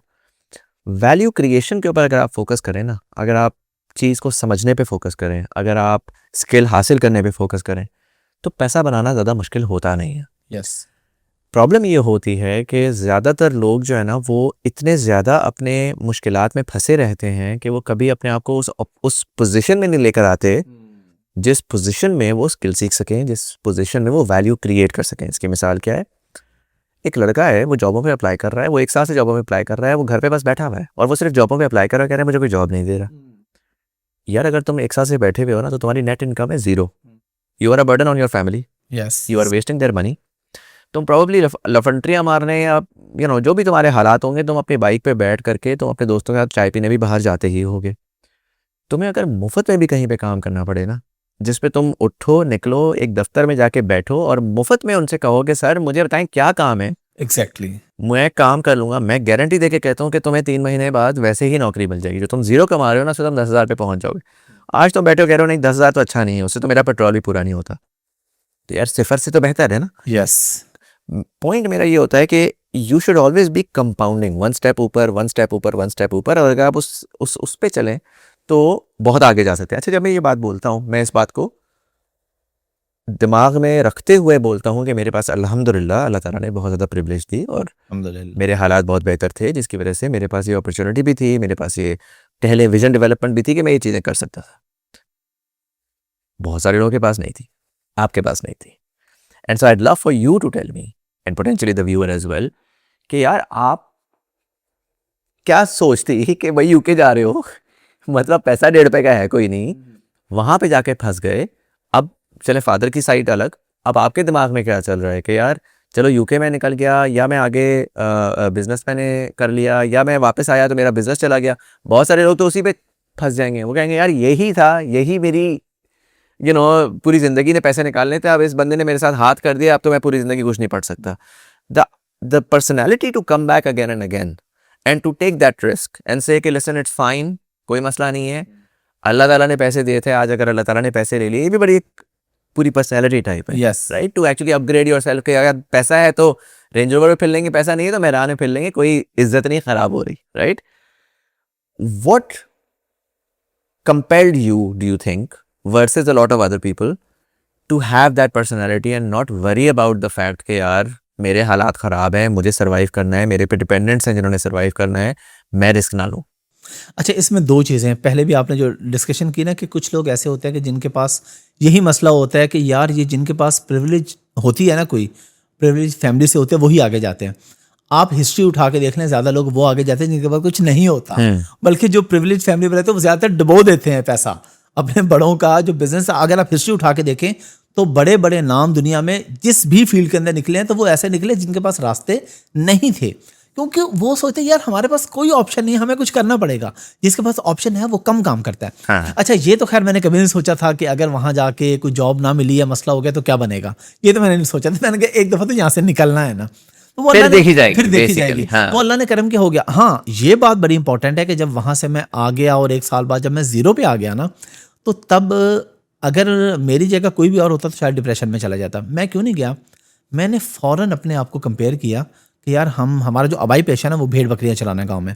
मैंने कहा यार हम भेड़ बकरियां चलाने वाले लोगों को अल्लाह लाहौर ले आया, फिर अब हमारे पास अपना घर है, थोड़ी बहुत सेविंग भी है, यार खाना ही खाना है ना, और सबसे बड़ी चीज़ तो छत होती है, छत अल्लाह ने दे दी है तो कुछ ना कुछ कर लेंगे। तो मैं डिप्रेशन में नहीं गया। मैंने हाथ पांव मारे कि अब मुझे क्या करना चाहिए, छोटे 1-2 काम किए, और किसी काम में कोई आर नहीं होती, कोई ना कोई छोटे मोटे बिजनेस कर लिए, उसमें भी एक आधा लॉस कर लिया 2-4 लाख रुपए का। लेकिन मैंने कभी ये नहीं सोचा कि ये चला गया तो अब क्या होगा, क्योंकि मैंने सोचा हम पहले भी तो यही थे ना दरमियान में एक अच्छा टाइम आया था, तो अब दोबारा वहां पे खड़े हैं, दोबारा भी वहां पे नहीं खड़े जहां पे थे, उससे फिर भी बेहतर खड़े हैं कि पहले अपना घर भी नहीं था, गाड़ी भी नहीं थी, अब ये सब कुछ है, ऑल सेट है यार, फैमिली है, सारी चीज़ें हैं, तो ये चीज़ें ज़्यादा इंपॉर्टेंट होती हैं। तो इसलिए मुझे कभी किसी किस्म के इसमें ये प्रॉब्लम नहीं फेस करना पड़ा कि मुझे ज़हनी तौर पे कोई डिप्रेशन या एंग्जाइटी या ऐसा मसला अल्हम्दुलिल्लाह नहीं हुआ। बस आया, उसके बाद वो भी फेज़ अल्लाह ने निकाल दिया। अच्छा, एवरी टाइम जब मेरे पे बुरा वक्त आया और फिर अच्छा वक्त आया ना, तो एवरी टाइम अल्लाह ताला ने मुझे पहले से ज़्यादा उस पर अरूज दिया। हर दफ़ा जो भी मैंने काम किया ना, उसमें पिछले बिजनेस से अल्लाह ने मुझे ज़्यादा अरूज ही दिया। अब ये अल्लाह का निज़ाम है, अल्लाह का करम है। लोग बाज़ दफ़े इस पर भी इतराज़ करते हैं कि जी आप अल्लाह का करम कह रहे हैं, इंसान की मेहनत भी होती है। यार मेहनत तो वो भी करता है जो गर्मी के अंदर बाहर मजदूरी कर रहा होता है, हमसे तो वो ज़्यादा मेहनत करता है ना, लेकिन वो तो उतने पैसे नहीं कमा सकता। मैं ये नहीं कह रहा कि मेहनत नहीं करें, लेकिन मेरे ख्याल है कि मेरे मामले में जो है ना वो लक ज़्यादा थी, दुआएं ज़्यादा थी, या जो वालिद साहब ने हज़ारों लोगों के साथ नेकियां की थी ना, उसका रिटर्न था हमारे ऊपर, हमारी पूरी फैमिली के ऊपर। तो उस तरह से किसी किस्म का मसला कभी नहीं रहा। That makes sense। इसके ऊपर अगर मैं अपनी थॉट्स दे सकूँ ना, मेरा बिलीफ सिस्टम ये है, ज़्यादा मैं स्पिरिचुअलिटी के बारे में बात नहीं करता, लोग परेशान हो जाते हैं, लेकिन मेरा पर्सनल बिलीफ सिस्टम ये है कि वो मेरे वाले साहब कहते थे कि मैन प्रपोजेस गॉड डिस्पोजेस। मकसद उसका ये है कि इंसान को लगता है कि वो उसका बड़ा कंट्रोल है चीज़ों के ऊपर ना, तो वो अपने हिसाब से बड़े बड़े प्लान्स बनाता है, और वो कहता है कि अगर मैं ये प्लान कर लूँगा ना, तो मतलब आपका प्लान है मेहरान है, फिर आप मेहरान पे स्टक रहते हैं। अच्छा, अल्लाह ताला का करम उन लोगों के ऊपर होता है जिनके साथ ज्यादती हो रही होती है ना, इन अ वे वो पर्सपेक्टिव की गेम है। बट काफ़ी दफ़ा ऐसे होता है कि अल्लाह ताला ने ना आपको मेहरान से मर्सिडीज़ पर ले जाना है। अच्छा, आप तो मेहरान में फंसे हुए हैं, आप कह रहे हैं कि हाँ मेरी मेहरान किसी तरह मेरे हाथ से ना चली जाए, ठीक है। अब अगर वो मेहरान से मर्सिडीज़ के सफ़र में ना आपकी जो डायरेक्शन है वो एग्जिस्ट ही नहीं करती, क्योंकि आपका विजन टोटल वहाँ तक था, तो कभी कभार आपको अल्लाह ताला वापस ज़मीन पे लेकर आते हैं, वो आपसे मेहरान छीनते हैं यस और फिर वो कहते हैं जानी दोबारा शुरू कर, क्योंकि ये एक डिफरेंट बात है, तुझे समझ नहीं आ रहा बट मैं तुझे बता रहा हूँ, चुप करके इस पर लगा रहे। यस अच्छा, जो डिफरेंस है ना दोनों में वो ये है कि जो इंसान उस मेहरान के चस्के में खो गया ना, वो वापस मेहरान ढूंढता रहेगा। जो इंसान इस फलसफे को समझ गया कि यार मैं तो इंसान हूँ, मेरा काम है मेहनत करना, राह दिखाना अल्लाह ताला का काम है, और उस सबमिशन के साथ वो चल सके कि यार I have no control. Ego की बात है कि क्या मैं डिसाइड करता हूँ या you know I am just Allah ताला is the one who decides, I am just a worker.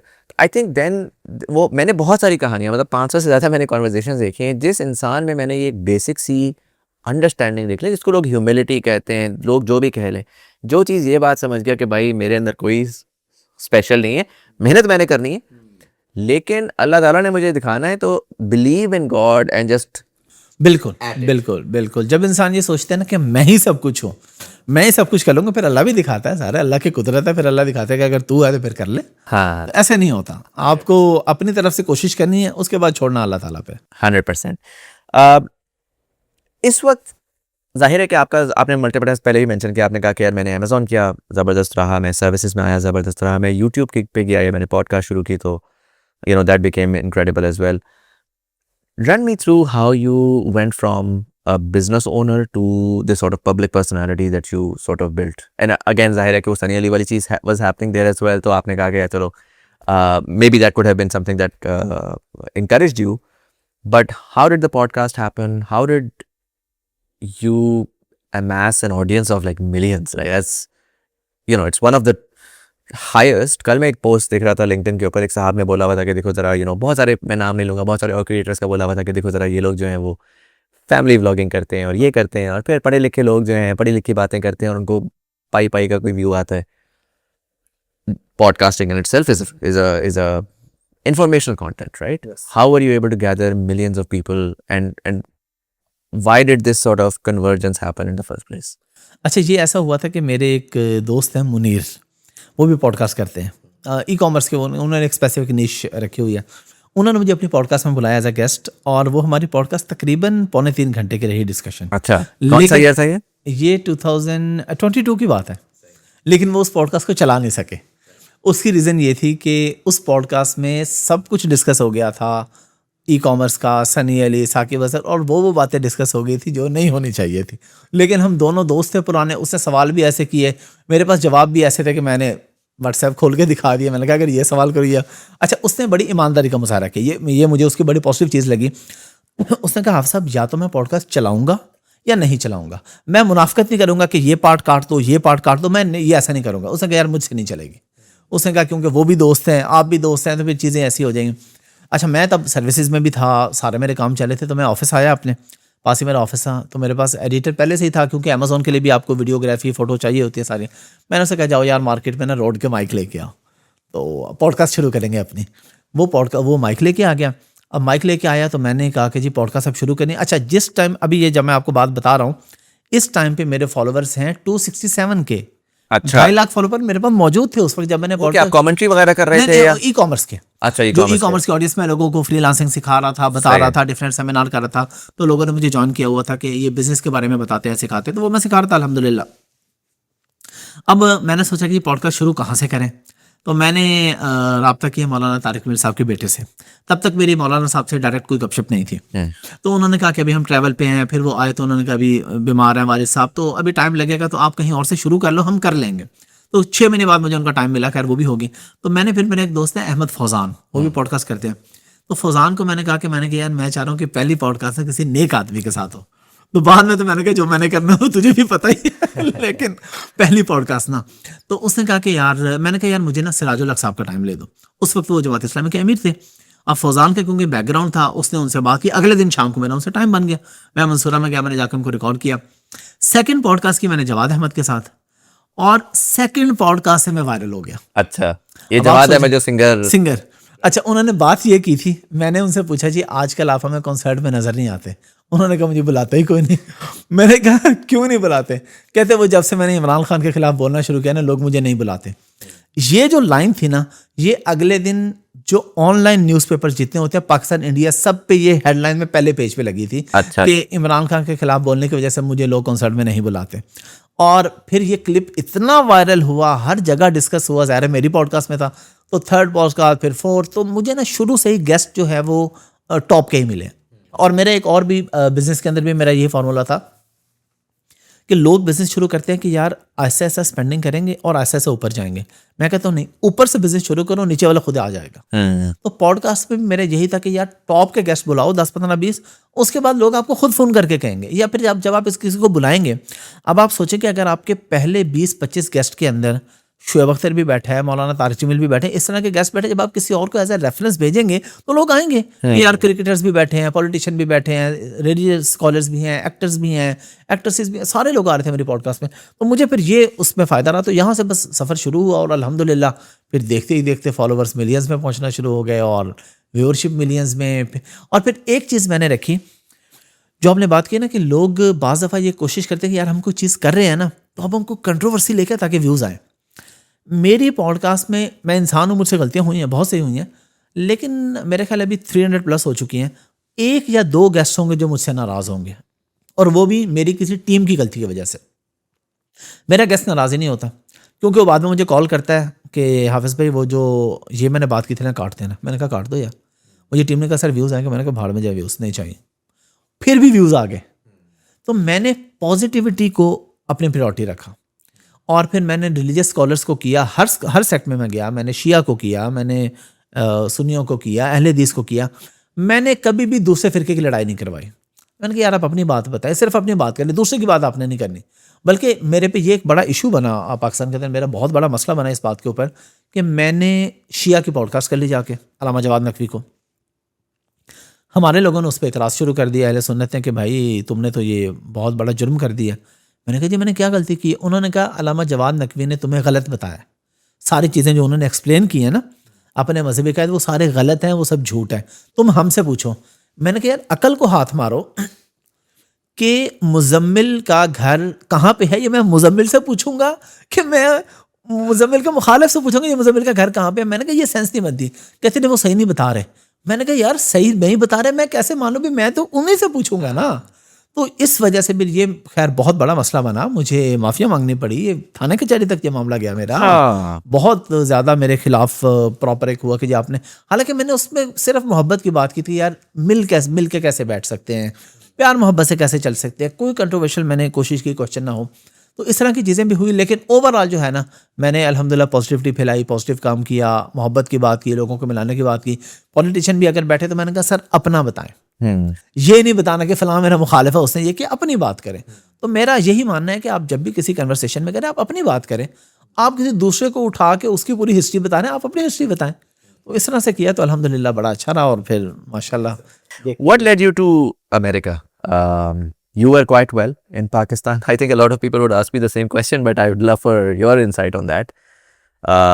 कि पाकिस्तान में वो सब कुछ बिल्ड करने के बाद, इतनी बड़ी ऑडियंस बिल्ड करने के बाद, स्पेशली अगर आप डॉलर्स में कमा रहे हैं तो पाकिस्तान में फाइनेंशियली तो आप बहुत बड़े किंग हैं। और डॉलर्स में खासकर जब आपकी इनकम आ रही होती है तो टैक्स फ्री है पाकिस्तान में बाय एंड लार्ज, राइट? सो बड़ी बड़ी फैक्ट्रियों में जितनी अर्निंग्स हैं उससे ज़्यादा सर्विसेज के लोग कमा रहे थे, टू बी ऑनेस्ट। और फैक्ट्री की सरदर्दी है, 5,000-6,000 बंदा मैनेज करना। आपने यहाँ पे जो है जी डॉलर्स में कमाया, पाकिस्तान आप लेकर आए, ना FBR आपको तंग कर रही है ना कुछ और कर रही है। हाँ, बाहर से इनकम आ रही है। So logically speaking though, being in Pakistan made the most sense in terms of your growth. Yes. What led you to, and मैं इसमें ये बिल्कुल भी नहीं कहूँगा, मैं हमेशा जब भी पाकिस्तान से निकलने की बात होती है तो हमेशा ये ओपिनियन होता है कि आप पाकिस्तान को लात मार के निकल रहे हैं या पाकिस्तान से पाकिस्तान से फ्रस्ट्रेट होकर निकल रहे हैं। मेरा मानना ये है कि एक बहुत बड़ी दुनिया है, अगर आप दुनिया में एक्सप्लोर नहीं करेंगे, आई मीन नेशनलिज्म तो हमारे अंदर डाला गया ना, वरना टेक्निकली स्पीकिंग तो हिजरत तो इस्लाम में भी है। और बिल्कुल कायद आज़म भी टेक्निकली हिजरत करके गए थे before he came up to build Pakistan, so there's nothing wrong with that. But I'm curious, what compelled you to decide, you know what, I was in the UK for a bit, I came back to Pakistan, I've built what I've built, but I need to go to the other corner of the world because it is as far as away from Pakistan as you can possibly be. बिल्कुल देखें, पाकिस्तान में जो भी बंदा dollars में income है ना उसकी, उसका तो पाकिस्तान सूट करता है कि यहाँ पे अगर आप $10,000 में एक नॉर्मल लाइफ गुजारते हैं, पाकिस्तान में तो आप बादशाह होते हैं $10,000 में यार, 28-30 लाख रुपए में, और आपके पास घर भी अपना हो, गाड़ी भी, आपके तो मज़े ही मज़े होते हैं, इसमें कोई दूसरी राय नहीं है। लेकिन मेरा क्योंकि बिजनेसमैन यहाँ पे था, यूके में था, यूएस में था, क्लाइंटेज जहाँ पे थी, तो जाहिर बात है जब आप कोई बिजनेस कर रहे हैं और आप उस कंट्री में मौजूद है तो आपको यकीनन कुछ ना कुछ बेनिफिट होते हैं। दूसरा जो एक बहुत मेन रीज़न था वो सिक्योरिटी भी थी, बच्चों की भी, अपनी भी, क्योंकि मेरे जो कुछ इश्यूज ऐसे थे, कुछ एक ये पॉडकास्ट थी, कुछ एक दो और मैंने बयान दे दिए थे। मैं जब मदरसे में पढ़ता था बहुत मार पड़ती थी, तो उसके बारे में मैंने बता दिया एक पॉडकास्ट में, वो भी खैर बहुत ज़्यादा उसका मुझे फेस करना पड़ा स्कॉलर्स की तरफ से, रिलीजियस स्कॉलर्स, काफ़ी सारे उन्होंने प्रॉपर कंपेन चलाई मेरे खिलाफ, वो भी मामला काफ़ी आगे गया, माफ़ी मांग के जान छोड़ गई। तो बच्चों के लिए मुझे मेन कंसर्न था, अपने लिए मुझे कोई इतना नहीं था, मुझे था कि यार क्या हो जाएगा, ज़्यादा होता ही रहता है पाकिस्तान में, हो जाएगा तो कौन सा है, कोई मसले की बात नहीं, लेकिन बच्चों के लिए था। बेटी मेरी छोटी, बेटा मेरा छोटा, बिल्कुल। और जब मैं देखता था ना कि लोगों ने इस तरह की भी बातें की फैमिली के बारे में भी, क्योंकि रिलीजियस मामला ऐसा होता है लोग, उसमें लोग आपको नहीं छोड़ते, तो फिर मैंने सोचा कि मेरे पास ऑलरेडी यहाँ की मतलब सेटलमेंट थी, मुझे कोई यहाँ आप आके कुछ नहीं करना पड़ा, मैं ऑलरेडी यहाँ पे ट्रैवल कर रहा था, मेरे पास डॉक्यूमेंटेशन का मुझे कोई इशू नहीं था। तो फिर मैंने सोचा कि यार इनको बच्चों को लेकर उधर मूव हो जाते, चलो आराम से एक लाइफ गुजारते हैं बस। बाकी बिजनेस मेरा यहाँ पे तो ऑल सेट चल रहा है अल्हम्दुलिल्लाह, उसमें मुझे कोई इशू नहीं है। Make sense. रिसेंटली मैंने देखा है आपने एक्सपैंड आउट किया towards trading as well. I think इंसान जो है ना एक चीज़ से बोर हो जाता है ना, खासकर इस पर्सनैलिटी वाला इंसान, तो वो कॉन्स्टेंटली नई चीज़ ढूंढता रहता है। फॉरेक्स ट्रेडिंग, जनरल ट्रेडिंग, मैंने चैनल के ऊपर multiple times I have called people जो कि इन्वेस्टमेंट्स, ट्रेडिंग, फाइनेंस इसके अराउंड करते हैं। इनफैक्ट हमारी बड़ी पार्टनरशिप भी रही है पिछले दिनों, अब तो टाइम हो गया, बट सरमाया के साथ, राइट। मैं स्टार्ट करूँगा, मैं इस कॉन्वर्सेशन को डायरेक्ट स्टार्ट करूँगा विद कंट्रोवर्सी, बिकॉज मैं फिर रुक गया एक सर्टन पॉइंट के बाद ना जाकर के, क्योंकि मैं खुद, मेरा फाइनेंस का बैकग्राउंड नहीं है, तो मैं, और podcast is a space where I just, आप ये बहुत अच्छे से जानते हैं, you just going in to learn.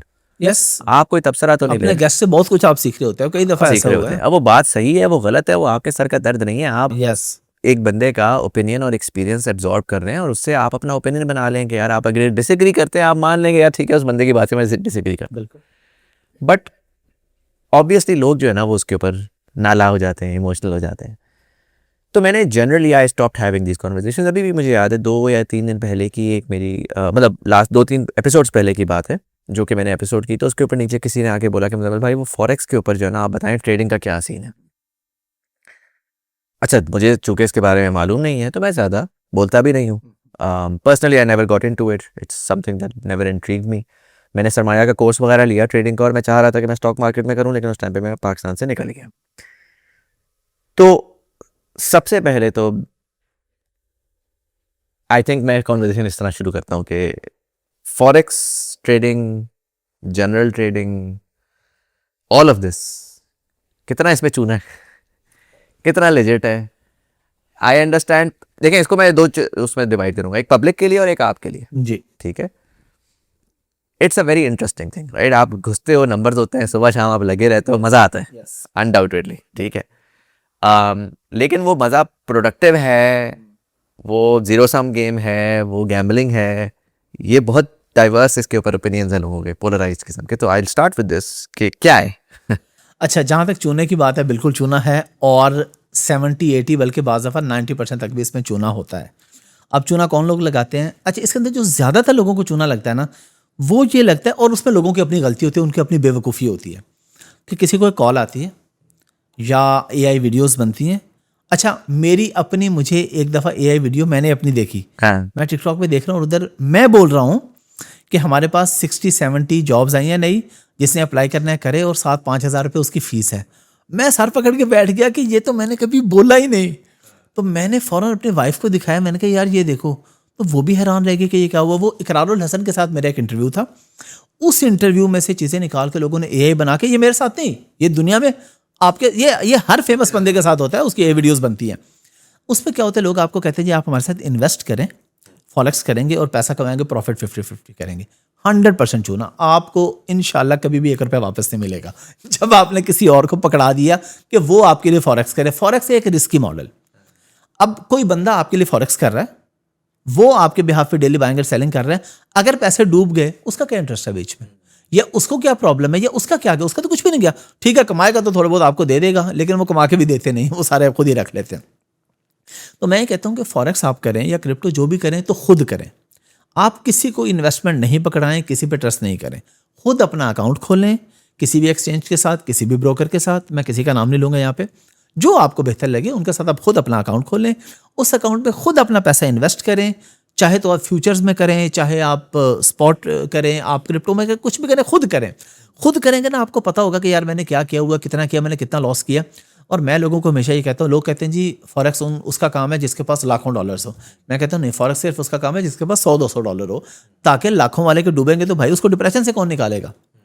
तो आप थोड़े से पैसों से शुरू करें। और मैं कौन से पैसे कहता हूँ लड़कों को, मैं कहता हूँ यार तुम वो पैसे करो जो तुम फेक कॉल पे बातें करके गिफ्ट करते हो ना उतने से पैसे, या जो पिज़्ज़ा 2-4-5 दफ़ा पिज़्ज़ा खाने गए दोस्तों के साथ, उतने से पैसों से एक्सपीरियंस लो, और जब आपको लगे कि आप अच्छा कर सकते हो तो फिर आप करो।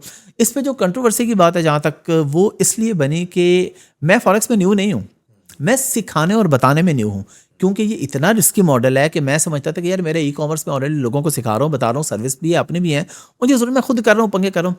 लेकिन लिटरली जब मैंने देखा कि लोगों के साथ क्या क्या कुछ हो रहा है, तो मैंने कहा जी फिर यहाँ पे मेरी, बल्कि मैंने पहले भी एक बात की थी, इस पर भी लोगों ने बड़ा आजकल बड़ी मीम्स बन रही है।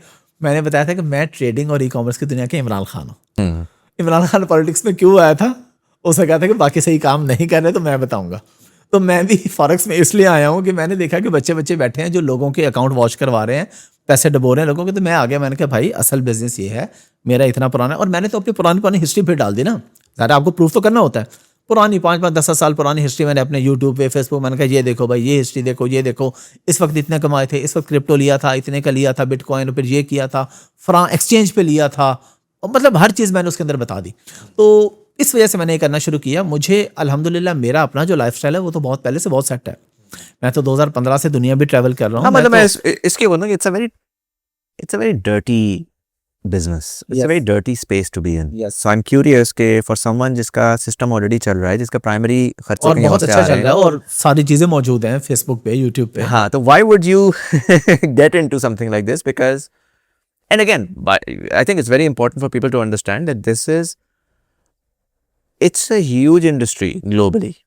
उसके अंदर चूना चूना तो अमेज़न पे भी लग रहा है ना, लगाने वाले तो माशाल्लाह पाकिस्तान बैन होता है क्योंकि पाकिस्तानियों को चूना लगाने का महारत बड़ी हर हासिल है। तरफ होता है चूना हर चीज़ के अंदर है। तो कैविएट ये है कि while we're having this conversation on controversy, I think it's important to understand कि forex is a legitimate thing. Yes. उसके ऊपर डेफिनेटली मैं आपका ओपिनियन लूंगा on the Islamic aspect of it, but as an industry it's a legitimate thing.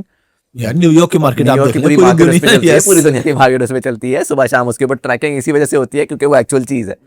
और बड़े बड़े banks, by the way, मतलब ये कोई नई चीज़ नहीं है पाकिस्तान में, डेस्क्स होते हैं हर बैंक के अंदर कि वो फॉरेक्स के ऊपर बाइंग एंड सेलिंग में इस तरह पैसा करे होते हैं। तो ये शायद आम आदमी के पास अभी तक अब आई है, वरना अमीर आदमी तो हमेशा से कर रहा था। आर्ग्यूएबली दुनिया का अमीर तरीन आदमी है ही सारा बैंकर, वही सारा पैसा घुमाते हैं, हम तो बेचारे एम ही चल रहे। लेकिन उसमें जब आप नैरेटिव की दुनिया में आते हैं और आप मेरी अंडरस्टैंडिंग है आप कोई कोर्स नहीं बेच रहे थे, और आप कोई कम्युनिटी, पेड कम्युनिटी उस तरह से नहीं चला रहे। पेड कम्युनिटी भी नहीं है, मैंने कहा बस आप आएं, शुरू करें, हम आपको फिर तो उड़ता तीर लेने वाली बात है। अच्छा यार, उड़ता तीर देने का असल में मसला ये हुआ लोगों को कि मैं एग्जांपल इसकी ऐसे देता हूँ कि पाकिस्तान में थे 1000 ट्रेडर्स, ठीक है, और जो ट्रेडिंग करवाने वाले थे वो थे 50।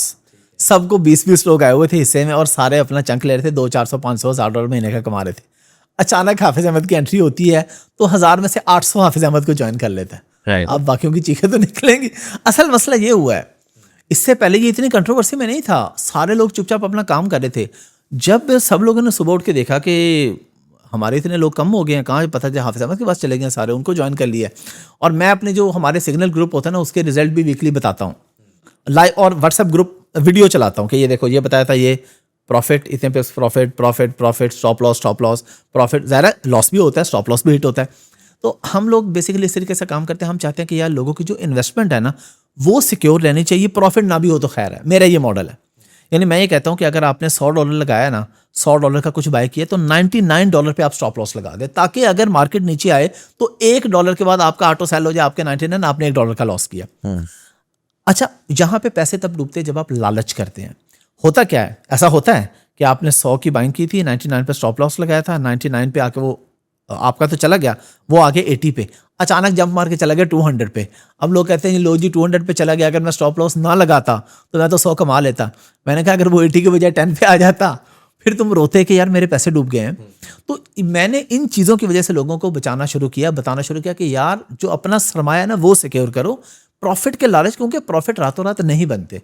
आप आज इस मकाम पे बैठे हैं, आपने भी रातों रात, आपने भी इस इंडस्ट्री के अंदर, इस फील्ड में इतने सालों में कुछ ना कुछ तो लॉस किया होगा ना कहीं तो कोई लॉस किया होगा, कोई आपने एक्सपीरियंस किया नहीं है, उसमें आपको नहीं बचे कुछ। तो मैं कहता हूँ कि यार पाकिस्तानियों के पास पहले ही पैसे थोड़े हैं, तो जो है ना बड़ी मेहनत से कमाए होते हैं, कमेटियाँ डाल डाल के लोगों ने पैसे बचाए होते हैं, और वो ऐसे ब्रोकर हैं पाकिस्तान में, मैं नाम नहीं लूँगा क्योंकि वो एक कंट्रोवर्सी हो जाती है बहुत ज़्यादा, ऐसे ऐसे ब्रोकर हैं कि वो जो बंदा उनको प्रमोट कर रहा होता है ना, उसके साथ मिलकर रातों रात लोगों का अकाउंट वॉश करके पैसे आधे आधे कर लेते हैं। तो मैंने किया, और मैंने देखा पाकिस्तान में लोग ऐसे ऐसे ब्रोकर के साथ काम कर रहे हैं जिनको दुनिया में कोई भी नहीं जानता। वो सिर्फ किस लिए कि थोड़े से अपनी हिस्ट्री बिल्ड करेंगे, दिखाएंगे, महीने 2 बाद अकाउंट वॉश करवा के पैसे लेके गायब हो जाएंगे। अब आप ना उनको सू कर सकते हैं ना कुछ बात, क्योंकि लोग कहेंगे भाई आपने खुद ही अपने पैसे अपने अकाउंट में रखे थे और आपने स्टॉप लॉस नहीं लगाया, आपके सारे गायब हो गए। वो सारी बैक एंड पे पूरी गेम होती है। तो उस गेम से बचाने के लिए मैंने सोचा कि यार मेरा एक्सपीरियंस भी है। मैंने क्रिप्टो लिया था 2013-14 की बात है, $350 में बिटकॉइन। अब मुझे, अच्छा उस वक्त मुझे बिल्कुल नहीं पता था कि ये कोई अच्छा हो जाएगा, चल जाएगा। कुछ अरसे बाद फिर मैंने बेचा, फिर दोबारा और कॉइन्स में किए बेचे, मैंने भी लॉस किए। अगर कोई बंदा आपको ये कहता है ना कि यार मैं जितना भी काम कर रहा हूँ ना, मैंने आज तक सिर्फ कामयाबी देखी है, उसमें कोई लॉस नहीं हुआ, तो ये तो झूठ होता है ना। क्योंकि बिजनेस के अंदर कहीं ना कहीं तो उतार चढ़ाव आते हैं। मेरे पास भी है, तो मैंने रियल नॉलेज शेयर करना शुरू किया, जिसमें मैं ना लोगों को कोर्स बेचता हूँ, ना कम्युनिटी मेरी पेड होती है, एवरीथिंग फ्री में होती है। मैं कहता हूँ अपने ही अकाउंट में आपने रखते हैं, खुद ही बैंक सेलिंग करनी। हाँ, मैं आपको गाइड कर दूंगा कि ये करना है। जब आपको समझ आए कि हाँ यार अब मैं ज़्यादा इन्वेस्ट कर सकता हूँ, मैंने कुछ बना लिया। मेरे पास ऐसे भी लोग हैं जो $50 लेके आए, उन्होंने अभी 400 कर लिए। ऐसे भी हैं कि जो 20 लाए थे 20 पे ही खड़े हैं, उन्होंने 50 बना लिए थे, फिर 30 का लॉस हो गया, फिर 20 पे आ गए। ऐसे भी हैं जिन्होंने 50 लगाया था, वो 40 पे खड़े हुए हैं। अच्छा, अब इस बात पे लोगों को हैरत होती है, यार 50 वाला 400 बना गया, लेकिन 50 वाला 0 पे क्यों नहीं आया? क्योंकि मैं स्टॉप लॉस लगवाता हूँ 0.00 पे पास, कि यार बस इतने पे आए तो ऑटो सेल हो जाए, तो तुम्हारे ओरिजिनल नहीं डूबने चाहिए। हाँ, प्रॉफिट हम कहते हैं जी TP1 आप रखें जी 500 पिप्स पे, 500 ऊपर चलेगी आप प्रॉफिट बना लें, लेकिन स्टॉप लॉस के साथ आप लोग काम करें। फॉरेक्स में जो सबसे बड़ा चूना लगता है ना लोगों को, वो इसी वजह से, वो लालच की वजह से लगता है कि वो स्टॉप लॉस इसलिए नहीं लगाते कि यार अगर नीचे आएगा तो अचानक जंप भी तो कर सकता है। भाई हर दफ़ा जंप नहीं करता, ज्यादातर जो है जब नीचे आता है तो फिर ज्यादा ही नीचे आ जाता है, फिर आपके पैसे डूब जाते हैं। ज्यादा फॉरेक्स पे फोकस करते हैं, do you also focus on let's say crypto currencies और यूएस स्टॉक मार्केट? और दोनों पे, मतलब फॉरेक्स में भी हम गोल्ड पे भी करते हैं, और ज़्यादा जो हमारा फोकस होता है वो करेंसीज पे भी होता है कि USD to euro, Japanese yen to pounds आप कर लें, क्योंकि वो निस्बतन सिक्योर मॉडल होता है। अब आपको भी खुद आइडिया होगा कि इसके अंदर कितना एक फ़र्क पड़ जाता है। यानी जो, अब मैं पाकिस्तान से नहीं कंपेयर कर रहा, अभी तो खैर पाकिस्तान में भी स्टेबल है डॉलर, आपने देखा काफ़ी अरसे से सही रेट पे जा रहा है, तो इसमें थोड़े बहुत उतार चढ़ाव होता है, आपके कुछ पैसे बन जाते हैं। गोल्ड है एक ठीक चीज़ है, हाँ, क्रूड ऑयल है, और भी हम सारी चीज़ों पे फोकस कर रहे होते हैं, लेकिन इसके अंदर आपको पता है मसले मसाइल होते हैं, खासतौर पे अभी जो सूरत चल रही है, किसी बंदे के एक स्टेटमेंट की वजह से ऑयल यहाँ पहुँच जाता है, और एक ही स्टेटमेंट से यहाँ से पे यहाँ चला जाता है। और अगर किसी वजह से डॉलर स्ट्रांग हो रहा है, उधर से गोल्ड को मसला हो रहा है, गोल्ड स्ट्रांग हो रहा है, डॉलर को मसला हो रहा है, तो ये सारी चीज़ें बाज़ दफ़ा एक न्यूज़ पे और एक स्टेटमेंट पे चल रही होती है। तो इसको हम ज़रा कोशिश करते हैं कि जितना ज़्यादा हो सके इस पे एहतियात करते हैं, लेकिन हम सारी चीज़ों में इस पे जनरली आप टेक्निकल एनालिसिस कर रहे होते हैं या आप फंडामेंटल्स देख रहे होते हैं कि यार, क्योंकि मुझे पता है स्टॉक मार्केट में तो फंडामेंटल्स है, राइट? उसमें ये है कि यार कंपनी क्या है, कैसा परफॉर्म कर रही है, उस बिजनेस की डायनामिक क्या है, रॉ मटेरियल की क्या कॉस्ट है, उसमें पोटेंशियल प्रॉफिट कितना हो सकता है, तो आप एक सेंस बना सकते हैं कि यार मैं 6 मंथ्स 9 मंथ्स 10 मंथ्स की एक इन्वेस्टमेंट कर रहा हूँ।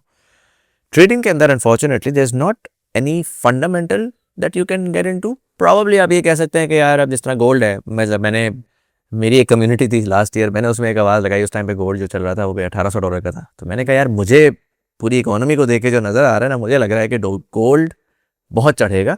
कोई मेरा फाइनेंस का बैकग्राउंड नहीं था, मैंने एक जनरल आवाज़ की, मैंने कहा ये फाइनेंशियल एडवाइस नहीं है, लेकिन ये मुझे फंडामेंटल, क्योंकि मुझे फाइनेंस एंड इकोनॉमिक्स का बहुत शौक है, वो मैं उसके अंदर घुसा पड़ा रहता हूँ, सप्लाई चेन्स किस तरह चल रही हैं, जियो पॉलिटिक्स वगैरह की। वो अल्लाह करना ऐसा हुआ, आई होप कि उसको कम्युनिटी में किसी ने ले लिया हो, 1800 से उठ के वो 4-4,500 तक गया और अब थोड़ा सा वो आजकल हुआ है। अच्छा, लॉन्ग टाइम होराइजन के ऊपर इट मेक सेंस कि यार एक चीज़ थी, वो स्कार्सिटी थी, वो कहाँ पर वो एक रिजीम पूरी बदल रही थी। सिमिलरली आप डॉलर पे भी कह सकते हैं कि यार पाकिस्तान में आपको सर्टन टाइम्स में नज़र आना शुरू हो जाता है। यस कुछ अर्ली इंडिकेटर्स होते हैं जिस पे आपको नज़र आ रहा होता है कि यार अब जो है ना ये मार्केट स्ट्रेच होगी, इसमें जो बड़ा आदमी जो बातें कर ले, डॉलर का पैग जो उन्होंने रखा हुआ है वो अब क्रैश होगा और वो बड़ा गंदे तरीके से क्रैश होगा। Yes. right? तो फंडामेंटल है। ट्रेडिंग इज डिफरेंट, वो सुबह शाम की गेम है। तो आई एम क्यूरियस कि how do you guys manage ये जो सिग्नल्स हैं, बस ये वाइब्स हैं कि यार हम सिग्नल देंगे तुम लोग कॉपी कर लो, या आप एक्चुअली उनको समझा रहे हैं कि यार what makes something go up and what makes something go down? अच्छा, हम समझा भी रहे होते हैं, एनालिसिस दे रहे होते हैं। आपने तो बात की ना वहाँ पे तो 6-8 महीने की, यहाँ पे डेली नहीं, यहाँ पे तो सेकंड्स की भी गेम चल रही होती है। बाज़ दफ़ा ऐसा होता है कि हमने एक सिग्नल दिया कि यार ये बाय कर लो, और उसी सेकंड में फौरन मैसेज किया कि जैसे नहीं बाय के ना करे, अब मार्केट अचानक ऊपर नीचे होगी। ऐसा भी होता है। तो हम सिर्फ सिग्नल नहीं प्रोवाइड करते, हम फ्री में क्लासेस भी प्रोवाइड करते हैं। लाइव क्लासेस होती है एवरी वीकेंड पे हमारा, मतलब वो ज़्यादा प्राइवेटली उसी ग्रुप के अंदर ही लोगों ने, उसमें उनको जूम का लिंक आ जाता है, जहाँ पे हम उन्हें इस काबिल बनाते हैं कि तुमने सारी ज़िंदगी हमारे सिग्नल भी फॉलो नहीं करने। शुरू में हम तुम्हें कुछ चीज़ें बता देंगे, लेकिन अपने आइडियाज़ लो। तो मेरे ग्रुप में इतने लोग हैं जो मुझे खुद मैसेज करते हैं कि सर हमने कल टाइम नहीं था, उस टाइम पे हम सिग्नल नहीं, क्योंकि सिग्नल लेने के लिए आपको उस वक्त एक्टिव भी तो होना है ना। अगर आपने 10 मिनट के बाद देखा तो आप गए, आप नहीं ना बाय कर सकते ना सेल कर सकते, मार्केट ऊपर नीचे चलेगी। तो वो कहते हैं सर आपने जो चीज़ें सिखाई हैं हम उसके मुताबिक खुद से करके देख लेते हैं। तो मैंने कई लोगों ने भेजे कि मैंने खुद से करके ना करेंसीज के अंदर इतने पैसे बनाए हैं जो आपने नॉलेज दी है। तो नॉलेज भी हम फ्री में देते हैं। उसकी एक और रीज़न जो सबसे बड़ी है ना, कम्युनिटी को गिव बैक है ना। मेरे पास लोग तो सिर्फ बात करते हैं ना, मेरे पास एक प्रॉपर डॉक्यूमेंटेड प्रूफ है। मैं कोर्स सेल करता था, अभी भी करता हूँ अमेजोन वाले, लेकिन अभी हम उस तरह से नहीं सेल करते। अभी हमारे पास जो भी आता है हम कहते हैं यार ये फ्री में पड़ा है, यहाँ से ले लो। तो क्या फिर भी अगर कोई बंदा कह रहा है नहीं जी मुझे पैसे आए हुए हैं मैंने आपको देने हैं, मैं कहते हैं यार हमें कौन सा बुरे लगते हैं, दे दो। उसका ये है कि मैं बहुत अच्छा कोर्स बेच रहा था, और मैं ये गोरों को बेच रहे थे आप अमेरिकन मार्केट को या पाकिस्तान में? अमेरिका में भी, पाकिस्तान में भी। पाकिस्तान में मैंने बहुत कोर्स बेचा, और बल्कि मैं लोगों से कहता था मेरा मंजन सबसे अच्छा, आप ट्रेडिंग हो ई कॉमर्स हो, हमारा मंजिल ने खालिस देसी घी में तैयार करना होता है, आपको फ़ायदा होगा उसमें। अच्छा, मैं बेच रहा था और अच्छे खासे पैसे बना रहा था। मुझे गवर्नमेंट ऑफ पाकिस्तान ने रब्ता किया, मिनिस्ट्री ऑफ IT का इदारा है DG स्किल्स, शायद आपको पता बिल्कुल मालूम है। DG स्किल ने मुझे ऑफिशियल रब्ता किया। उन्होंने कहा हम चाह रहे हैं कि आप अमेजोन का कोर्स हमें करवा दें, और हम फ्री में करवाएंगे पूरे पाकिस्तान को। अब मैंने बैठ के वर्किंग की कि यार अगर मैं इनको करवा देता तो मुझे कितना लॉस होगा, क्योंकि एक कोर्स जो आपके नाम पे बिक रहा है पाकिस्तान में, और गवर्नमेंट ऑफ पाकिस्तान 10 और लोग अमेजोन बेचते हैं, वो किसी से रब्ता नहीं करते, वो मुझे कहते हैं और मैं उन्हें ये कहता हूँ मेरे पास टाइम नहीं है, वो कहते हैं नहीं आपने ही करवाना है।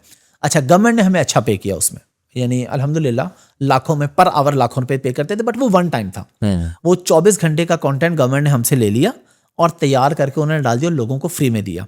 वहाँ पे SEO भी दुनिया जहान के कोर्सेज DG स्किल्स पे मौजूद हैं, जो कि एक बड़ा अच्छा इनिशिएटिव है गवर्नमेंट ऑफ पाकिस्तान का, कि आप वहाँ से जाके फ्री में कोर्स करें, सीखें। अब मैंने वहाँ पे फ्री में कोर्स करवाया, जबकि मुझे पता था कि यार जो लोग मेरे पास कोर्स करने आते हैं, जो कि मैं खुद नहीं करवाता, यानी मेरी टीम कोर्स करवाती है, उन्हें जब ये पता चलेगा कि हाफिज अहमद का खुद का कोर्स फ्री में मौजूद है तो कौन लेगा पेड। लेकिन मैंने फिर भी करवा दिया कि इतना हक होता है लोगों का कि जब आपको अल्लाह ने इतना नवाजा हो, आपने इतना पैसा कैसे बना लिया, तो आप गिव बैक करते हैं सोसाइटी को। तो वो मेरा कोर्स मौजूद है DG स्किल्स पे, आज भी जाके कोई भी करना चाहे फ्री ऑफ कॉस्ट कर सकता है। तो मैं इसी नीयत से, मेरे अगर मुझे कोई रास्ता मिले ना कि यार खैर है, मुझे अगर 15-20 लाख 50 लाख या 1 करोड़ अगर मेरा कम भी हो जाएगा एक साल में, लेकिन उसकी वजह से हज़ारों घर और चल जाएंगे, हज़ारों लोगों का फ़ायदा हो जाएगा। यही मेरा कंसर्न अब ट्रेडिंग में भी है कि हम $1 भी नहीं चार्ज करते। हम कहते हैं आप फ्री में आए, फ्री में सीखें, फ्री में काम करें। और हमारे फेसबुक पे, यूट्यूब पे, हर तरफ मौजूद है। लोग मेरे चैनल पे पहले भी देखते रहते, जो भी कोई आके देखेगा उन्हें मिल जाएगा। आपका इंसेंटिव क्या है इस सारे के अंदर? देखिए टाइम तो आप लगा रहे हैं ना at the end of the day, और मेरा मानना ये है कि या तो आप बेवकूफ़ हैं कि आप अपना टाइम ज़ाया कर रहे हैं, या आपका कोई इंसेंटिव कहीं ना कहीं होना चाहिए। हाँ, आप इंसेंटिव को ऐसे अलाइन कर सकते हैं कि वो वैल्यू ड्रिवन हो। Yes, right, to be honest I don't have a problem with courses, वल्लाह आलम, I will probably make one myself. I don't have a problem with communities. I will definitely make one myself. वो उसकी फ़लसफ़ा फ़र्क है कि यार community के अंदर it's the learning is now, आप AI से सब सीख सकते हैं। प्रॉक्सिमिटी, नेटवर्क, अकाउंटेबिलिटी, 90% लोग जिनको आप मुफ्त में चीज़ देते हैं ना, वो खोलेंगे, देखेंगे और गायब हो जाएंगे। Communities and all these things are all about accountability. आप अपने इर्द गिर्द के लोगों को देख रहे हैं, वो आपको मोटिवेट भी करते हैं, वो आपसे पूछ काछ भी करते हैं, तो there is value there and you can charge for value. But I am curious because you are not charging for value, right? And मेरा अपना पर्सनल एक्सपीरियंस ये भी रहा है, मैंने लाइफ में फ्री भी किए हैं, मैंने बहुत थोड़ा सा लास्ट ईयर किया था, पेड वाला भी किया, just to test out different things. Free वाले पे लोगों को उसकी वैल्यू समझ नहीं आती। बिल्कुल ठीक कह रहे हैं। वो आते वैल्यू के लिए हैं, बात सियासत शुरू हो जाती है, हर एक किस्म का रैंडम शुरू हो जाता है। वो जो 100 बंदा जो एक्चुअल वैल्यू वाला था वो बेचारा डाउन आउट हो जाता है, 1000 बंदा जो सियासत डिस्कस करने आया था उसमें रह जाता है। तो उससे बेहतर होता है कि भाई जब उसका पैसा जेब में से लगा हो ना तो फिर वो शो अप भी करता है। यस, ठीक है, आपका टाइम ज़ाया कर रहा है, वो फ्री वाला तो आपका टाइम ज़ाया कर रहा है आपको बुला करके। पैसे वाला कहता है यार मैंने पैसा लगाया है, मुझे टाइम दो, फिर वो आपके टाइम को निचोड़ता है प्रॉपर्ली। तो मेरे हिसाब से पैसा होना बेहतर होता है। मैं आज की तारीख में इस पॉइंट पे पहुंच चुका हूँ कि यार कंटेंट मैं फ्री में दे दूंगा, लेकिन मेरा टाइम जो है ना, आप ही ने अभी थोड़ी देर पहले मुझे बड़ी अच्छी मिसाल दी कि मेरे टाइम जो है वो मैंने शेयर करना है अपनी बेगम बच्चों के साथ भी, मैंने फैमिली के साथ भी। और इंसान की जो सरमाया है ना, जो वेल्थ है, वो सारा एक्चुअली उसका टाइम है। अगर उसके पास टाइम उसको करना पड़ रहा है, तो जो लोग आके कहते हैं ना कि आप अपना टाइम आए और फ्री में दें, क्यों दें फ्री में, राइट? लाइक मैं तो आई एम क्यूरियस कि कहीं ना कहीं या तो आपका इंसेंटिव स्ट्रक्चर होना चाहिए and that should be value driven. What's the incentive for you to do all of this? अच्छा, इंसेंटिव मैंने जिस तरह आपको पहले बताया था ना कि अमेजोन पे जो लोग बेचते हैं, जब इतनी सारी प्रोडक्ट होती हैं, एक लॉस पे भी जा रही है, एक ब्रेक इवन पे जा रही है, कहीं ना कहीं से बन जाते हैं। जब आप मार्केट इस तरह से कर रहे होते हैं, हमारे पास अमेजोन के क्लाइंट आ जाते हैं, इसमें तो बहुत से कहते हैं जी आपके साथ प्रोडक्ट लॉन्च करनी है, हम कहते हैं जी हमारी ये फीस है, आ जाओ कर लो हमारे साथ। फिर कोई लोग कहते हैं जी ठीक है आप फ्री में गाइड कर रहे हैं, बट मुझे आपका टाइम चाहिए, पर्सनली मुझे आपसे गाइडेंस चाहिए ट्रेडिंग के बारे में, किसी भी चीज़ के बारे में, आप बताएं क्या चार्ज करेंगे। मैं कहता हूँ भाई मेरे तो वैल्यू ज़्यादा है, मैं तो 1 घंटे के इतने पैसे चार्ज करूंगा। तो लोग चार्ज करके, तो आपको इंसेंटिव मिलता है। अपसेल आपने कहीं ना कहीं अपसेल्स बनाई है। डेफिनेटली देखिए, अगर कोई बंदा झूठ बोलेगा मुझे कुछ भी नहीं मिलता, तो ये बड़ी ज्यादती वाली बात है। हाँ। कोई भी बंदा जो काम कर रहा है उसको कहीं ना कहीं से उसको कुछ ना कुछ, अब देखिए मैं पॉडकास्ट भी कर रहा था ना, लोगों ने मुझे कहा कि यार अब जाहिर बात है पॉडकास्ट ज़्यादा फेमस हो गई। अब अमेजोन पे मेरे 2-2.5 लाख फॉलोवर थे, पॉडकास्ट पे आके कुल मिला के अभी कुछ 3.67 मिलियन हो गए हैं, इंस्टा, टिकटॉक, फेसबुक, यूट्यूब मिला के। तो मुझे दुनिया भर में लोगों ने मिलना, हाफिज़ भाई आप पॉडकास्ट करते हैं, बहुत अच्छी करते हैं। तो मेरी वाइफ को बाद दफ़ा ये चीज़ बुरी लगती थी, वो कहती थी ये आपको अमेजोन की बात क्यों नहीं करते। मैंने कहा यार अब ज़्यादा कॉन्टेंट ये आ रहा है। तो मुझसे किसी ने पूछा जी आप सब अमेजोन छोड़ दिया, ऐसे भी कुछ लोग थे जो पुराने जानते थे। मैंने कहा यार तुम्हें क्या पता कि वो बिज़नेस ज़्यादा बढ़ गया। उन्होंने कहा कैसे। मैंने कहा एक बंदा आता है मेरी पॉडकास्ट देखता है, आए दिन मेरे क्लिप आ रहे हैं, वो देखते हैं यार ये बंदा करता क्या, कहीं ना कहीं वो कहते हैं यार मैंने इसके साथ बिजनेस करना है। तो इवेंचुअली मुझे पॉडकास्ट से भी बिजनेस ही मिला।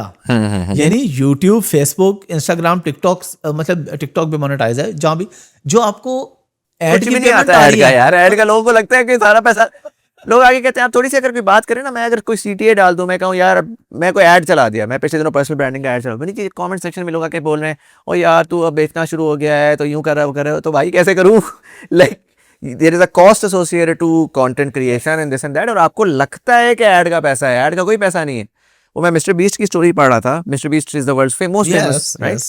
Mister Beast last year lost tens of millions of dollars on his media business, हालांकि वो बिलियंस ऑफ व्यूज ले रहा है, उसका सारा पैसा चॉकलेटें बेच के बन रहा है। यस, वो एक्चुअल में जो है ना वो मीडिया के ऊपर, media is just a means to an end, you have to sell something and there is nothing wrong with that. ये मेरा एक दुखती रग है कि मैं, हालांकि मैं कुछ ज़्यादा बेचता भी नहीं हूँ, लेकिन मुझे अभी तक वो है कि किसी तरह लोगों को आप इस चीज़ के ऊपर एजुकेट कर दें कि बेचने में मसला नहीं है, गलत चीज़ बेचने में मसला है। यस, आपने बिल्कुल मेरे दिल वाली बात की है कि ऐड से या उधर से ठीक है थोड़े बहुत आपको आ जाते हैं यूट्यूब, फेसबुक से, बट आपकी जो असल इनकम होती है ना, जब आप ब्रांड होते हैं ना, असल इनकम फिर आपको साइड से होती है और बिजनेस से होती है। आप कोई भी बिजनेस करते हैं, आप देखिए फॉर एग्जांपल, आपको कोई ना कोई वैसे ही फेम जो है ना, फेम ब्रिंग्स मनी, और फेम आपको और बहुत से बेनिफिट दे जाता है। यानी कि अगर मैंने पाकिस्तान में एक बिज़नेस करना है, मैं आपको एक एग्जांपल दे रहा हूँ, एक बिज़नेस करना है या कोई भी ऐसा काम है जो मेरे लिए हो सकता है एक कॉल के मारो और दूसरे बंदे के लाखों रुपए भी लगे हैं, सिफारिशें भी करवाए, महीनों भी लगा रहे, फिर भी उसका काम ना हो, तो ये भी तो एक बेनिफिट है ना कि आपके काम जल्दी हो जाना, आसान हो जाना। आपको कुछ चीज़ों में हो जाता है, कुछ में नहीं भी होता, ये ऐसी बात नहीं है। अच्छा, यहाँ पे मैं आपसे क्वेश्चन करूँगा, आपने पर्सनल ब्रांडिंग की बात की, मैं इस पर बड़ा बिलीव रखता हूँ। जब मैंने शुरू की थी ना ब्रांडिंग अपनी पर्सनल, मुझे लोगों ने कहा तुम बहुत बड़ी मिस्टेक कर रहे हो, तुम ना कंपनी की ब्रांडिंग करो, अपनी कंपनी बनाओ, उसकी करो। मैंने कहा यार ठीक है, मुझे उस पर एतराज़ नहीं है, मेरी एक्सपर्टीज़ नहीं है, लेकिन मुझे ये लगता है कि पर्सनल ब्रांडिंग ज़्यादा, आप माशाल्लाह पर्सनल ब्रांडिंग की सर्विसेज भी देते हैं, इतने सारे आपके क्लाइंट्स हैं, गाइड करते हैं, आप क्या कहते हैं पर्सनल ब्रांडिंग के बारे में, कितना ज़रूरी है? जो पहले, अगर मैं कहूँ ना आज से 5-8 साल पहले की बात है, तो उसके ऊपर शायद, उस पर भी आर्ग्यूएबल है, बट उस पर शायद मैं ये बात किसी की मान लेता कि यार कंपनी को ब्रांड करो, अपने आप को ब्रांड ना करो। और मैं ये बात समझ सकता हूँ कि आज से 4-5 साल पहले ये लोगों की सोच भी थी, क्योंकि अजीब सा लगता था। आप थोड़ा सा ना वियर्ड लगता था कि यार आप अपने आप को क्यों इतना आगे कर रहे हो, कंपनी को बस ले आओ और आप जरा सोफिस्टिकेटेड होके पीछे बैठ जाओ। इस वक्त हम रह रहे हैं एआई की दुनिया में, और जो कि मेरा अगला सवाल भी था और हम उस तरफ थोड़ा सा जाएंगे भी। वैसे 1 घंटा 20 मिनट हो गए लेकिन लगा नहीं। ओह अच्छा, मुझे भी नहीं आइडिया हुआ बिल्कुल। बट एआई की दुनिया में ना आज एक अच्छी खूबसूरत कंपनी बनाना एक रात की मार है, ठीक है। Yes. और जब अब इंडिया में, फिलीपींस में, पाकिस्तान में किसी चक्कर नंबर 26 में एक लड़का एक लैपटॉप लेता है, अपने मोबाइल में बैठता है और एक कंपनी की खूबसूरती तैयार कर लेता है, तो आपको ये बात पता है डिमांड एंड सप्लाई की गेम होती है ना दुनिया में। Yes. तो सप्लाई में तो अब कंपनियां बहुत सारी आने वाली हैं, बिल्कुल। Right. How do you differentiate a company, how do you differentiate yourself as a seller for example? The only actually way to differentiate between these sort of machine driven generic वो is human stories, right? The real value now, जब हर बंदा एक खूबसूरत चीज बना सकता है because of chat GPT और nano banana or whatever, is your actual human story which is the only unique thing left. हाफिज अहमद की जो बात है ना कि यार मैं आपको आकर के ई कॉमर्स सिखा सकता हूँ, फॉर एग्जाम्पल आज की तारीख में ना मुजम्मिल भी चूना लगाने की हद तक या कि ये क्लेम कर सकता है कि मैं भी ई कॉमर्स सिखा सकता हूँ, मैं जाकर चैट जीपीटी से सीखना शुरू हो जाऊंगा, मैं आगे आगे वो तोड़ना शुरू कर दूंगा। The only difference between genuine difference between Hafiz Ahmed and Muzammil Hassan is the life experience that Hafiz Ahmed has lived, and because of that उनकी जो डिसीजन मेकिंग है ना वो अप एंड डाउन होती है। और आपने बड़ी अच्छी थोड़ी देर पहले ये बात बोली थी कि, और ये मेरा अपना पर्सनल एक्सपीरियंस है, कि जो सबसे ज़्यादा पैसे कमाते हैं और सक्सेसफुल होते हैं ना एक्चुअली वो हम्बल बैकग्राउंड से आए हुए होते हैं, क्योंकि जो थर्स्ट उनकी होती है ना वो हाँ कंफर्ट आपको दे ही नहीं सकती। एग्जैक्टली। कंफर्टेबल आदमी थोड़ा सा लेता है, कहता है यार अब रिस्क बचाओ और बस स्टॉप लॉस लगाओ और बैठ जाओ, यस ठीक है। जो हम्बल होता है ना वो जो हम्बल बैकग्राउंड से आया हुआ होता है वो कहता है कि नहीं जानी मैंने, मेरे लिए there is nothing is the end, और मैंने टॉप तक जाना, डू और डाई, आपके पास ऑप्शन ही कोई नहीं है भाई। Absolutely. And therefore, that is the unique aspect to your story that will differentiate you and that will make you someone remember you genuinely. So आज की तारीख में अगर कोई भी आके, मेरा तो पूरा मंजन ही ये है कि भाई अब मुझे जो लगता है वो ये है कि अगर आप पर्सनल ब्रांड आज भी नहीं बिल्ड कर रहे, आप अपने आप को पीछे बैठ के बैठे हैं, और ये सिर्फ कंपनी है उनके लिए नहीं, इवन नौकरी पेशा जो लोग हैं ना उनको अपने आप को अपनी एक्सपर्टीज को, अपनी स्किल को दुनिया के सामने रखना है, उसी की बेसिस के ऊपर आप जज होंगे। And specifically and most importantly, I think जो वैल्यू है ना, अब एआई के ऊपर हर किसी को टेंशन लगी है नौकरी चली जाएगी, मशीन आके मेरा काम कर लेगी। आज आप जाकर के अमेरिका में देखें जितनी भी बड़ी स्टार्टअप्स हैं सारी फाउंडर लेड हैं। आप टेस्ला को नहीं देखते, आप इलॉन मस्क को देखते हैं, यस ठीक है। आप माइक्रोसॉफ्ट को नहीं देखते, किसी को नहीं पता माइक्रोसॉफ्ट क्या कर रहा है, कंपनी ने क्या निकाला किसी को नहीं पता। सत्या नडेला की, बिल गेट्स का पता है, आज की तारीख में सत्या नडेला को लोग फॉलो करते हैं कि यार उसकी ट्वीट आएगी, उसका एक ऐसे आएगा, वो डिफाइन करेगी माइक्रोसॉफ्ट किधर जा रही है। टिम कुक को लोग देखते हैं, चले ये तो बड़े लोग हो गए। और इवन अमेज़न में आप देखें, अमेज़न के हर बंदे को जेफ बेजोस का पता है। बेजोस का पता है। अमेज़न को पता ही नहीं पता है कि दुनिया के अमीर तरीन लोगों में जेफ बेजोस का नाम है। एब्सोल्युटली। आप इवन छोटी कंपनीज देखेंगे ना, एआई की बहुत सारी टूल्स एंड सर्विस आ रही, सब लोग एक्स पे बैठे हुए हैं, फाउंडर आता है आके बताता है कि यार ये मेरा विजन था, इसकी बेसिस के ऊपर हम ये कर रहे हैं, सारी मार्केटिंग उधर से हो रही है। आप लगाए ना मिलियंस ऑफ डॉलर्स के एड्स चलाई जाएं, ₹1.5 का फर्क नहीं पड़ता। तो I think I am not saying कि सिर्फ पर्सनल ब्रांडिंग ही सब कुछ होती है। Personal branding is a good base जिसके ऊपर आपकी ओवरऑल मार्केटिंग कंपाउंड होती है, but without personal branding I think आज तो शायद हम थोड़े बहुत लोग थे जो कि अर्ली थे, कल को हर इंसान लगा हुआ होगा। ये मैं आपको आज देके बता रहा हूँ, या खुद लगे या वो कोई टूल शूल यूज कर करके वो गंदे मंदे तरीके से जो आजकल लिंक्डइन में नजर आ रहा है कि यार चैट जीपीटी से बस जी फेंकी जाओ, it's not going to do anything, because अब आप एक तो बहुत लेट है और दूसरा अब आप मशीन की तरह कर रहे हैं जिसको कोई नहीं खाते में लेकर आता। बट करना सबको है और आई थिंक उसकी डेफिनेटली वैल्यू है, और I think you did an incredible job. Why आपको शायद उसकी मार जरूर पड़ी हो, जो फेम के साथ उसकी ब्लोबैक्स आते हैं। होता है मेरे साथ, बल्कि काफ़ी हो रहा है आजकल। लोग रिएक्शन वीडियो बनाते हैं कि हाफिज अहमद एक्सपोज्ड और ये वो। अच्छा, और एंड पे क्या कहते हैं? कहते हैं हमसे सीख लो। यानी थंबनेल में और एसईओ में मेरा नाम इस्तेमाल। मैं ये कहता हूँ कि यार तुम्हारे ऊपर इससे बड़ी अल्लाह की मार क्या होगी कि तुम व्यूज़ लेने के लिए हाफिज अहमद के मोहताज हो, या किसी भी। और मेरे अक्सर एक दो दोस्त हैं, वो कहते होते हैं कि हेट जो होता है ना वो यहाँ पीछे से आता है या नीचे से आता है। जो आपके बराबर का या ऊपर का बंदा क्यों आपसे हेट करेगा यार? आप हमेशा हसद की आग में जल के आप देखिए, आपके खिलाफ भी कोई ना कोई लोग कमेंटिंग करते हैं, जो भी आके करते हैं वो क्यों? और उनमें से कोई एक शख्स भी जिंदगी में कामयाब नहीं होगा, बड़ा नहीं होगा, वो हमेशा छोटा होगा।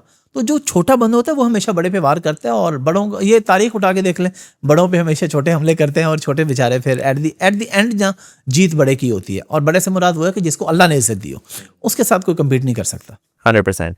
मैं थोड़ा सा रैप की तरफ लेकर आता हूँ। हमने थोड़ा सा एआई का तस्करा भी किया, and I am curious about how that is impacting your industry. अगर मैं इसको ब्रेक डाउन करूँ, ई कॉमर्स के अंदर बड़ा एक सॉर्ट ऑफ ट्रांजैक्शनल सी जर्नी है ना, कि आपने कहा कि यार एक पार्टनर आ रहा है मेरे पास, मैं उसको सर्विस प्रोवाइड कर रहा हूँ, मैंने सर्टन टूल्स पे जाना है, वहाँ से रिसर्च करनी है, सो डेटा गैदर करना है, उस डेटा को सर्टन तरीके से प्रोसेस करना है, उसकी बेसिस के ऊपर सर्टन चीज़ें आइडेंटिफाई करनी है, और फिर मैंने उस काम को चलाना है। तो technically speaking I am not saying कि आपके लेट्स से 250 एम्प्लॉइज़ हैं तो आप 50 एम्प्लॉइज साथ काम करें, बट वो 250 एम्प्लॉइज़ की प्रोडक्टिविटी एटलीस्ट 10x हो सकती है यस, अगर आप चीज़ों को ऑटोमेट करना शुरू करें। सिमिलरली अगर हम फॉरेक्स या ट्रेडिंग इन जनरल के ऊपर आते हैं, तो मैं जनरली देख रहा हूँ कि जी आजकल बहुत ज़्यादा, अब वो ये कह रहे हैं लोग कि जी जो क्वांट वाली ट्रेडिंग है वो ऑटोमेट हो रही है, Yes. तो जो क्लॉड जो है वो एनालिसिस कर रहा है, ये कर रहा है, वो कर रहा है। तो increasingly the window of opportunity और द विंडो ऑफ एंट्री वो क्लोज होती जा रही है, क्योंकि जो टेक्निकल लोग हैं वो इतने ज़्यादा टेक्निकल हो रहे हैं बिकॉज ऑफ एआई, कि आम आदमी ना जो बैठा आज भी बैठा जो है ना मैनुअली देख रहा है कि अच्छा यार मैं ये कर देता हूँ, मैं ये कर देता हूँ, वो शायद काफ़ी हद तक वो हो जाए। तो आई एम क्यूरियस कि आप अपने जो आपके डिफरेंट काम हैं उनके अंदर आपने कितना एआई को इंटीग्रेट करना शुरू किया है, और किस तरफ आप पर्टिकुलरली इसको जाते हुए देख रहे हैं अपने जो मार्केट है। अच्छा, अमेज़न के अंदर या ई कॉमर्स इंडस्ट्री के अंदर उसमें तो एआई खैर काफ़ी आ रही है, लेकिन उतनी नहीं आ रही जितनी आपने अभी मेरी आंखें खोली हैं। पहले बिठाया आपने जो क्लाउड के बारे में बताया कि यार इतने सारे एम्प्लॉयज़ बीच में बनाए हुए हैं, उसमें सीएफओ भी है, उसमें सीईओ भी है, सारे काम हो रहे हैं। अगले 3 दिन मैं सोच रहा हूँ जाके और कोई काम ना करूँ, इसी को इम्प्लीमेंट करूँ। हम जो बेसिक से यूज़ कर रहे हैं वो ये कर रहे हैं कि हाँ, हमारा इतना काम आसान हो गया कि पहले जो लिस्टिंग थी वो एक बंदे को बनानी है, उसने टाइटल बनाना है, उसने उसके बुलेट पॉइंट्स बनाने हैं, उसकी डिस्क्रिप्शन बनानी है, पिक्चर्स ऐड करनी है, जो कि एआई बहुत अच्छा काम कर देती है, नो डाउट। लेकिन अभी इसको मजीद भी आगे हम कर रहे हैं, प्रोडक्ट हंटिंग के अंदर एआई हेल्प करता है कि आपको ये प्रोडक्ट, लेकिन इवेंचुअली जो बात आपने की थी ना, लोग ये समझ रहे हैं कि एआई आने से ना जॉब चली जाएगी, फारिग हो जाएगी। भाई एआई को एक इंसान चाहिए जो उसे कमांड देगा, लेकिन वो इंसान वो हो जिसको एआई को तो पता हो ना। अब वैसे चैट जीपीटी को बैठ के बताएं जी मैं आज क्या खाना खाऊं, ये बातें नहीं। चैट जीपीटी से बात करने के लिए आपको खुद, चैट जीपीटी तो अब खैर बहुत पीछे रह गई, इतने और चीजें आ गई, लेकिन आपको खुद पता होगा तो आपको सवाल आना चाहिए कि सवाल मैंने पूछना क्या है। एग्जैक्टली। और फिर अच्छा, मैंने कई दफ़ा ऐसा हुआ कि मैं एआई के साथ कोई काम अगर कर रहा हूँ, मैंने उसे किसी टॉपिक पे लिखने को कहा है, कोई बात करने को कहा है, तो मैंने 10 दफ़ा चेंजिंग करवाई है। ऐसा नहीं कि उसे लिख के दिया, मैंने कहा ओके, मैंने पढ़ा, मैंने कहा नहीं यहाँ तुमने गलत लिखा है, यहाँ पे ये आना था, इसको चेंज करो, इसको चेंज करो। तो क्या हुआ, मेरा टाइम तो बच गया, बट अगर मेरे पास नॉलेज नहीं है ना तो फिर मैं फारिग हो गया। जिसके पास नॉलेज नहीं है वो फारिग है, लेकिन अगर नॉलेज है तो एआई किसी की जॉब नहीं ले जाने लगी। जहाँ तक बात है ट्रेडिंग वगैरह की, यहाँ पे भी एआई हो रहा है, लेकिन यहाँ पे उस तरीके से आप पूरा ट्रस्ट नहीं कर सकते एआई पे, क्योंकि एक एक सेकंड का एनालिसिस होना है, तो यहाँ पे ह्यूमन का साथ होना जरूरी है। लोग कर रहे हैं, एआई पे भी काम कर रहे हैं, एआई के टूल्स भी हैं, सॉफ्टवेयर्स भी हैं, लेकिन मैं आज भी बिलीव करता हूँ कि उससे आप हेल्प जरूर ले सकते हैं। बट अगेन, अगर आपके पास नॉलेज नहीं है तो फिर ट्रेडिंग के अंदर भी एआई आपका कुछ नहीं बिगाड़ सकती। तो एआई ट्रेडिंग में हो या ई कॉमर्स में हो, आपका अपना नॉलेज होना इंतहाई ज़रूरी है। और अब इस पे मेरे से ज़्यादा, क्योंकि माशाल्लाह आपकी अपनी एक्सपर्टीज़ है, क्लाउड पे आपने भी वीडियो बनाई भी है, किए भी, मैं चाहूँगा आप भी इसको आगे लेके चलें कि अगर एक ज़ीरो वाला बंदा है, चले मैं आपसे ज़ीरो वाला होकर क्वेश्चन कर लेता हूँ कि एआई को मैं इस्तेमाल करने के लिए, मुझे एआई नहीं आती, तो क्या मैं कुछ कर सकता हूँ? नहीं, आई थिंक अगेन मैंने वीडियो भी की थी इसके ऊपर, बट ये सवाल ना एक्चुअली मैं इसको 2 तरीकों से ब्रेक करूंगा, क्योंकि इससे लोग बहुत कंफ्यूज हो जाते हैं। सिंपल आंसर ये है कि ज़ीरो वाला बंदा एआई से बहुत कुछ निकाल सकता है। अब जो आम बच्चा बैठा है ना, जिसको 1.5 रुपये का पता कुछ भी नहीं है, वो अभी मैथ्स में भी फेल हुआ है, इंग्लिश में भी फेल हुआ, वो कह रहे हैं एआई अब मैं इस्तेमाल करूंगा। जी अमेजोन के साथ यही हुआ था कि यार आप अपनी ज़िंदगी में कुछ नहीं पढ़ सकते और आपको लग रहा है अमेजोन में आप मिलियनर बन जाएंगे, आप नहीं बन सकते। ऐसा नहीं होता। तो ज़ीरो से स्टार्ट करने का मतलब ये है कि अगर आपको एआई के बारे में कुछ नहीं पता या आपको टेक्निकल नॉलेज ज़ीरो है ना, आप उसके बावजूद एआई से बहुत कुछ पढ़ सकते हैं। पढ़ेगा कौन? वो जिसको एआई और टेक्निकल का ना पता हो, लेकिन उसको दुनिया में बहुत सारी चीज़ों के बारे में बहुत कुछ पता हो। अगर फॉर एग्जांपल आप जो है वो कहते हैं कि यार मुझे स्टोर चलाना आता है, मुझे पूरा वर्कफ्लो पता है अमेजोन का, आप एआई के लिए बेस्ट हैं। जो बच्चा है जिसको अमेजोन का कुछ भी नहीं पता, उसको लगता है मैं एआई को इस्तेमाल करके मैं अमेजोन कर लूंगा, उसके लिए एआई बिल्कुल वेस्ट, वो फेल होगा, वो फेल होगा, क्योंकि नॉट टू से कि एआई उसको सक्सेसफुल नहीं कर सकती, लेकिन एआई उसको 100 दफा फेल करेगी, फिर वो खुद सीखेगा, जब वो खुद सीख लेगा तो फिर वो एआई से भी निकाल लेगा। बिल्कुल। तो एआई की वैल्यू एक्चुअली डोमेन एक्सपर्ट निकाल सकता है। ये मेरे हिसाब से ये नहीं हो सकता कि आप एक काम कर रहे हैं और मुजम्मिल आज आए और आके एआई को क्योंकि वो इस्तेमाल करना सीख गया है तो वो आपको अमेजोन में हरा दे, मैं मान ही नहीं सकता ये पॉसिबल है. So I think what people are failing to understand, मैं कभी भी अपनी शाउट ये नहीं दूंगा कि यार आप कुछ बच्चे हैं, बिल्कुल आपसे कोई काम नहीं हो रहा, कोई पैसे नहीं कमा रहे, मेरे पास आए मैं आपको एआई से पैसे कमाना सिखा दूंगा. आर्ग्यूएबली कुछ लोग सिखा सकते हैं टूलिंग के अंदर या बहुत छोटे वर्कफ्लोज में, बट जो मेरी आवाज़ है या जो मेरी शाउट है या जो मेरी इवन थॉट प्रोसेस है वो ये है कि यार पाकिस्तान में ना पहले ये होता था कि हम नौजवानों को ज़्यादा फोकस करते थे और हम उनसे ये बात करते थे कि यार आओ टेक्निकल स्किल सीख लो, और टेक्निकल स्किल सीख के तुम 2, 2.5, 3, $500 की कोई सर्विस बेच सकते हो. ठीक है. उसकी एक पूरी इंडस्ट्री है, डेफिनेटली उसका वो भी अभी एआई के अंदर ही आ जाएगा. जो रियल वैल्यू आई है ना वो है कि 25 से 45 साल के लोग जिनको लगा था कि बोट निकल गई है, अब हम टेक्निकल नॉलेज भी नहीं ले सकते, हम तो नौकरी करते हैं किसी इदारे में 60,000 रुपये कमाते हैं, 1 लाख रुपया कमाते हैं और हम उससे आगे नहीं निकल सकते. आज एआई उन लोगों को इनेबल कर रहा है कि यार वो जो टेक्निकल नॉलेज नहीं थी ना आपके पास और डोमेन नॉलेज थी, लेकिन चूंकि टेक्निकल नॉलेज की सारी वैल्यू थी तो आपकी कोई वैल्यू नहीं थी. आज टेक्निकल नॉलेज की वैल्यू बिल्कुल डिप हो गई है और आप अपनी उस नॉलेज को यूज़ करके जो वैल्यू प्रोड्यूस कर रहे हैं वो ग्लोबलाइज तरीके से कैसे कर सकते हैं, उसको एक्सपैंड किस तरह कर सकते हैं, वहाँ पर आई थिंक बहुत ज़्यादा अपॉर्चुनिटी है. ये बड़ी अच्छी ऑडियंस है एक्चुअली अगर आप तो सोचें ना, क्योंकि इनके पास पैसा भी है स्पेंड करने को. अगर मैं आज जाता हूँ जाके मैं एक कम्युनिटी लॉन्च करता हूँ, मैं इनको सिखाने बैठता हूँ, यार ये मुझे अच्छे पैसे दे सकते हैं क्योंकि ये कमा रहे हैं. स्टूडेंट से पैसा निकालना भी मुश्किल होता है. इन लोगों के पास डोमेन नॉलेज है, इनको एक ए से लेके जी तक जाने में का टाइम भी कम लगता है, इनको दुनिया का एक्सपोजर भी है. तो I think there is a lot of value in learning AI. मैं तो आपने देखा था मैं कितना एक्साइटेड था अभी बिफोर द कैमरा. बहुत ज्यादा, बहुत ज्यादा. इन्होंने मुझे लैपटॉप पे दिखाया कि देखो कितने एम्प्लॉयज दिखाए थे अभी आपने. 18 एम्प्लॉयज मेरे 18 एम्प्लॉयज एक ही टूल को सारा काम इनका करें. यार मैं तो इस बात पे हैरान हुआ कि मेरे पास माशाल्लाह सोशल मीडिया की अच्छी खासी 10-15 लोग हैं और इनके जनाब यूट्यूब पे एआई रिप्लाई करे जा रहा है और उर्दू में रिप्लाई कर रहा है और जो बात वो पूछ रहे हैं उसी यार ये देखें ना, ये कितनी बड़ी ब्लेसिंग है, कितनी बड़ी कि आपका थोड़े से पैसों में इतना बड़ा काम हो रहा है. और फिर जब मैनुअली आप लोग करते हैं ना तो आपको भी पता है, मुझे भी पता है, हमारे सोशल मीडिया टीम्स होती है, बहुत सी चीज़ें मिस हो जाती हैं, 100%. बहुत से कमेंट्स मिस हो जाते हैं, बहुत से इनबॉक्स मिस हो जाते हैं. इतनी बड़ी बड़ी अपॉर्चुनिटीज़ बाद में मैसेज देख रहे हो तो पुराने ऐसी बड़ी कंपनी की तरफ से ऑफर आए होते हैं, मैसेज ही मिस हुआ. एग्जैक्टली. और सर वो मैं आपको बड़ी मजेदार बताऊं, जो काम उस वक्त ऑटोमेट भी हो रहा है ना, वो लोग आके एम्प्लॉयज़ बोलेंगे देखो जी नौकरियां खत्म हो रही हैं, यार वो एम्प्लॉय को करने का शौक भी नहीं है.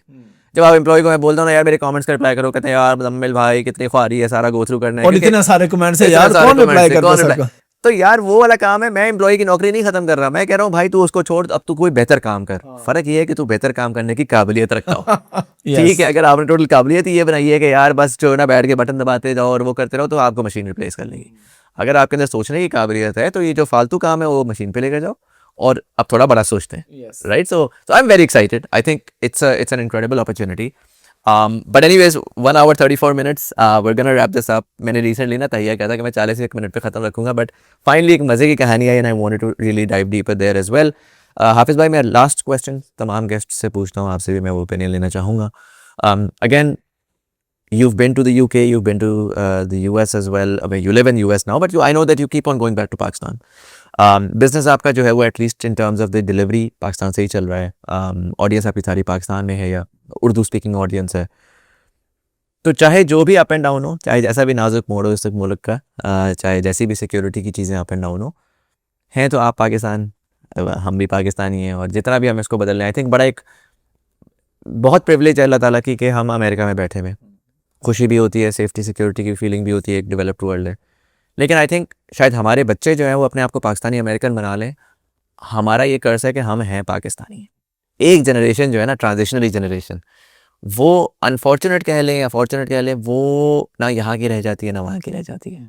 और वो शायद आपको भी फील होता होगा कि अगर मेरे पास ऑप्शन होती ना कि मैं अपनी दुनिया कंस्ट्रक्ट कर सकता होता तो मैं 2 सेकंड में पाकिस्तान में रहता और मैं उसके अंदर जो जो मुझे मसाइल फील होते हैं मैं उनको सॉर्ट आउट कर लेती. Because that's what drives you, right. उस सारे को मद्देनजर रखते हुए I would love to get a sense of what do you see और where do you see Pakistan in the next 25 years. 2050 का पाकिस्तान आप कैसा देख रहे हैं? इस वक्त जो दुनिया में आवाज़ आ रही है, कभी जंगें चल रही हैं, कहीं पर एआई आपकी सारी जॉबें ले रही है, कहीं पर financial system up and down हो रहा है, अजीब सी दुनिया. सच्ची बात है। जिस दुनिया में हम बड़े हुए शायद वो दुनिया अब एग्जिस्ट नहीं करती, क्योंकि अगेन जो अंडरस्टैंडिंग्स थी ना वो सारी ब्रेक हो रही हैं। एंड सो बड़ा मुश्किल हो गया है कि अपने बच्चों के लिए पर्टिकुलरली आइडेंटिफाई करना कि यार आगे की दुनिया कैसी होगी, ताकि उस तरफ की दौड़ लगाई जाए। आपके ख्याल में वो दुनिया कैसी है 25 साल बाद, और पाकिस्तान पर्टिकुलरली कैसा है 2050 में? अच्छा देखें, फ्यूचर की बहुत सारी बातें ऐसी हैं कि जो आपने कभी नहीं सोचा होता वो भी आज हो रहा है। तो इंसान क्या कह सकता है? मसलन अभी आपने जंगों की बात की, ई कॉमर्स का बिजनेस अफेक्ट हुआ जंगों की वजह से। वो क्योंकि स्टेट ऑफ हॉर्मोज की वजह से पूरी दुनिया ही अफेक्ट हो रही है। हमारा जो कंटेनर या जो चीज़ आपकी यहाँ पहुँचती थी फॉर एग्जांपल $5,000 में, वो 20,000 में पहुँच रही है। 4 गुना कीमत बढ़ गई। आप तो यूएस में रहते हैं, आपको पता होगा ना, जंगे छिड़ने से पहले कि आप यहाँ पे थे, फ्यूल पहले कितने का ले रहे थे, आप कितने का ले रहे हैं? आपने कभी सोचा था कि यार ऑलमोस्ट डबल हो जाएगा फ्यूल? अच्छा, ये फ्यूल सिर्फ अमेरिका में डबल आपको लग रहा है यहाँ पे, लेकिन जब आपकी कोई प्रोडक्ट आ रही है ना कंटेनर में, तो वहाँ पे सप्लाई एंड डिमांड की वजह से वहाँ पे 4 गुना प्राइसेस बढ़ जाती है। फिर आपको पता है जब आप बिजनेस करते हैं, आप कोई प्रोडक्ट मंगवाते हैं, उस पर इंश्योरेंस होती है। वो वार फैक्टर की वजह से इंश्योरेंस जो एक कंटेनर पे 1,000 थी वो 10,000 हो गई है। तो अब ये ऐसी चीज़ें जिसका फ्यूचर क्या आपको पता नहीं होता क्या हो। तो ऐसी तो अगर कोई भी चीज़ आती है, अभी हमारा बहुत सा बिजनेस हमने मेरे अपने कंटेनर्स कुछ हमने होल्ड करवाए चाइना में कि भाई इधर मंगवाते हैं तो उतने की तो बिकनी नहीं है जिससे ज़्यादा का हमें यहाँ पे वो लैंड करेगी प्रोडक्ट। तो ऐसी कोई चीज़ आती है तो आप कुछ कह नहीं सकते। लेकिन मुझे ये उम्मीद ज़रूर है कि जिस तरह हमारी यंग जनरेशन इंटरेस्ट ले रही है ना, अब देखिए 2 तरह के लोग होते हैं ज़िंदगी में। एक वो जो जिन्होंने कामयाब होना होता है, एक वो जिन्होंने सिर्फ टांगें खींचनी होती है। उनकी मैं बात नहीं करता। जिस इंसान ने तहैया कर लिया ना कि उसने कुछ करना है, तो अल्लाह ताला उसको नवाज देता है। तो मुझे लगता है यंग जनरेशन हमारी आ रही है, सरफ चीज़ें कर रही है। मेरा जो देखना या जो मैं आप ये कह रहे हैं कि मैं देखना चाहता क्या हूँ, क्योंकि पता तो नहीं कि क्या होगा, लेकिन मैं ये ज़रूर चाहता हूँ कि हमारे जो भी पाकिस्तानी बहन भाई दुनिया में जहाँ भी रहते हैं, एक इनकम स्ट्रीम पे रिलाय ना करें। ये मेरा मेन मोटो है। अमेरिका में रहने वालों को भी मेरे माशाल्लाह इतने जो सैकड़ों क्लाइंट्स हैं, मैं यही कहता हूँ कि यार अमेजोन का बजट नहीं है ना आपके पास, $2,000 हैं? वो कहते हैं हाँ 2,000 हैं। तो यार ईबे पे शुरू कर लो होलसेल। जी हाफिज़ भाई आप करवाएंगे? जी बिल्कुल, मेरा मंजन है, लेकिन मुझसे ना ले मंजन। लोग ये समझते हैं कि शायद मैं ये इसलिए कि नहीं, मैं चाहता हूँ यार आप किसी भी बंदे के साथ काम कर लें, मेरे साथ ना करें। आप गूगल पे जाएं, आप देखें कि आपको ईबे और वॉलमार्ट का $2-3,000 में कौन अच्छा बिजनेस शुरू करवा सकता है। और हमारा तो मॉडल ये है कि हम कहते हैं जब आप प्रॉफिट कमाएंगे तब आपने हमें हिस्सा देना है, जब तक प्रॉफिट नहीं कमाएंगे हमें कुछ नहीं देना। तो लोग कहते हैं यार ये तो अच्छा मॉडल है ना, अकाउंट भी हमारा, पैसे भी हमारे पास, बल्कि कुछ लोग हमारे पैसे लेके भाग भी गए ऐसा भी हुआ है। वो तीसरे महीने आगे प्रॉफिट में, तो उन्होंने कहा जी नेक्स्ट मंथ इनवॉइस पे करेंगे। चौथे महीने $4-5,000 कमा लिया, 2,500 उनका था, 2,500 हमारा अकाउंट बंद करके 5,000 लेके भाग गए अब इस तरह के, लेकिन इस तरह के थोड़े लोग होते हैं।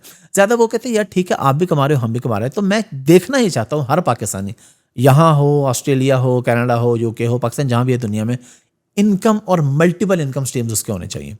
यंग जनरेशन के पास तो यार अभी आप जैसे लोग माशाल्लाह जिस तरह गाइड कर रहे हैं, आपकी, मेरा ख्याल है कि कोई भी यंग बंदा आपकी पिछली 4-5 वीडियोस जाके देख ले और फिर भी पैसे नहीं कमाता, तो मेरा ख्याल है उसकी भी कुछ सजा होनी चाहिए। यानी क्या एआई आपको $300 भी नहीं कमा के दे सकती यार?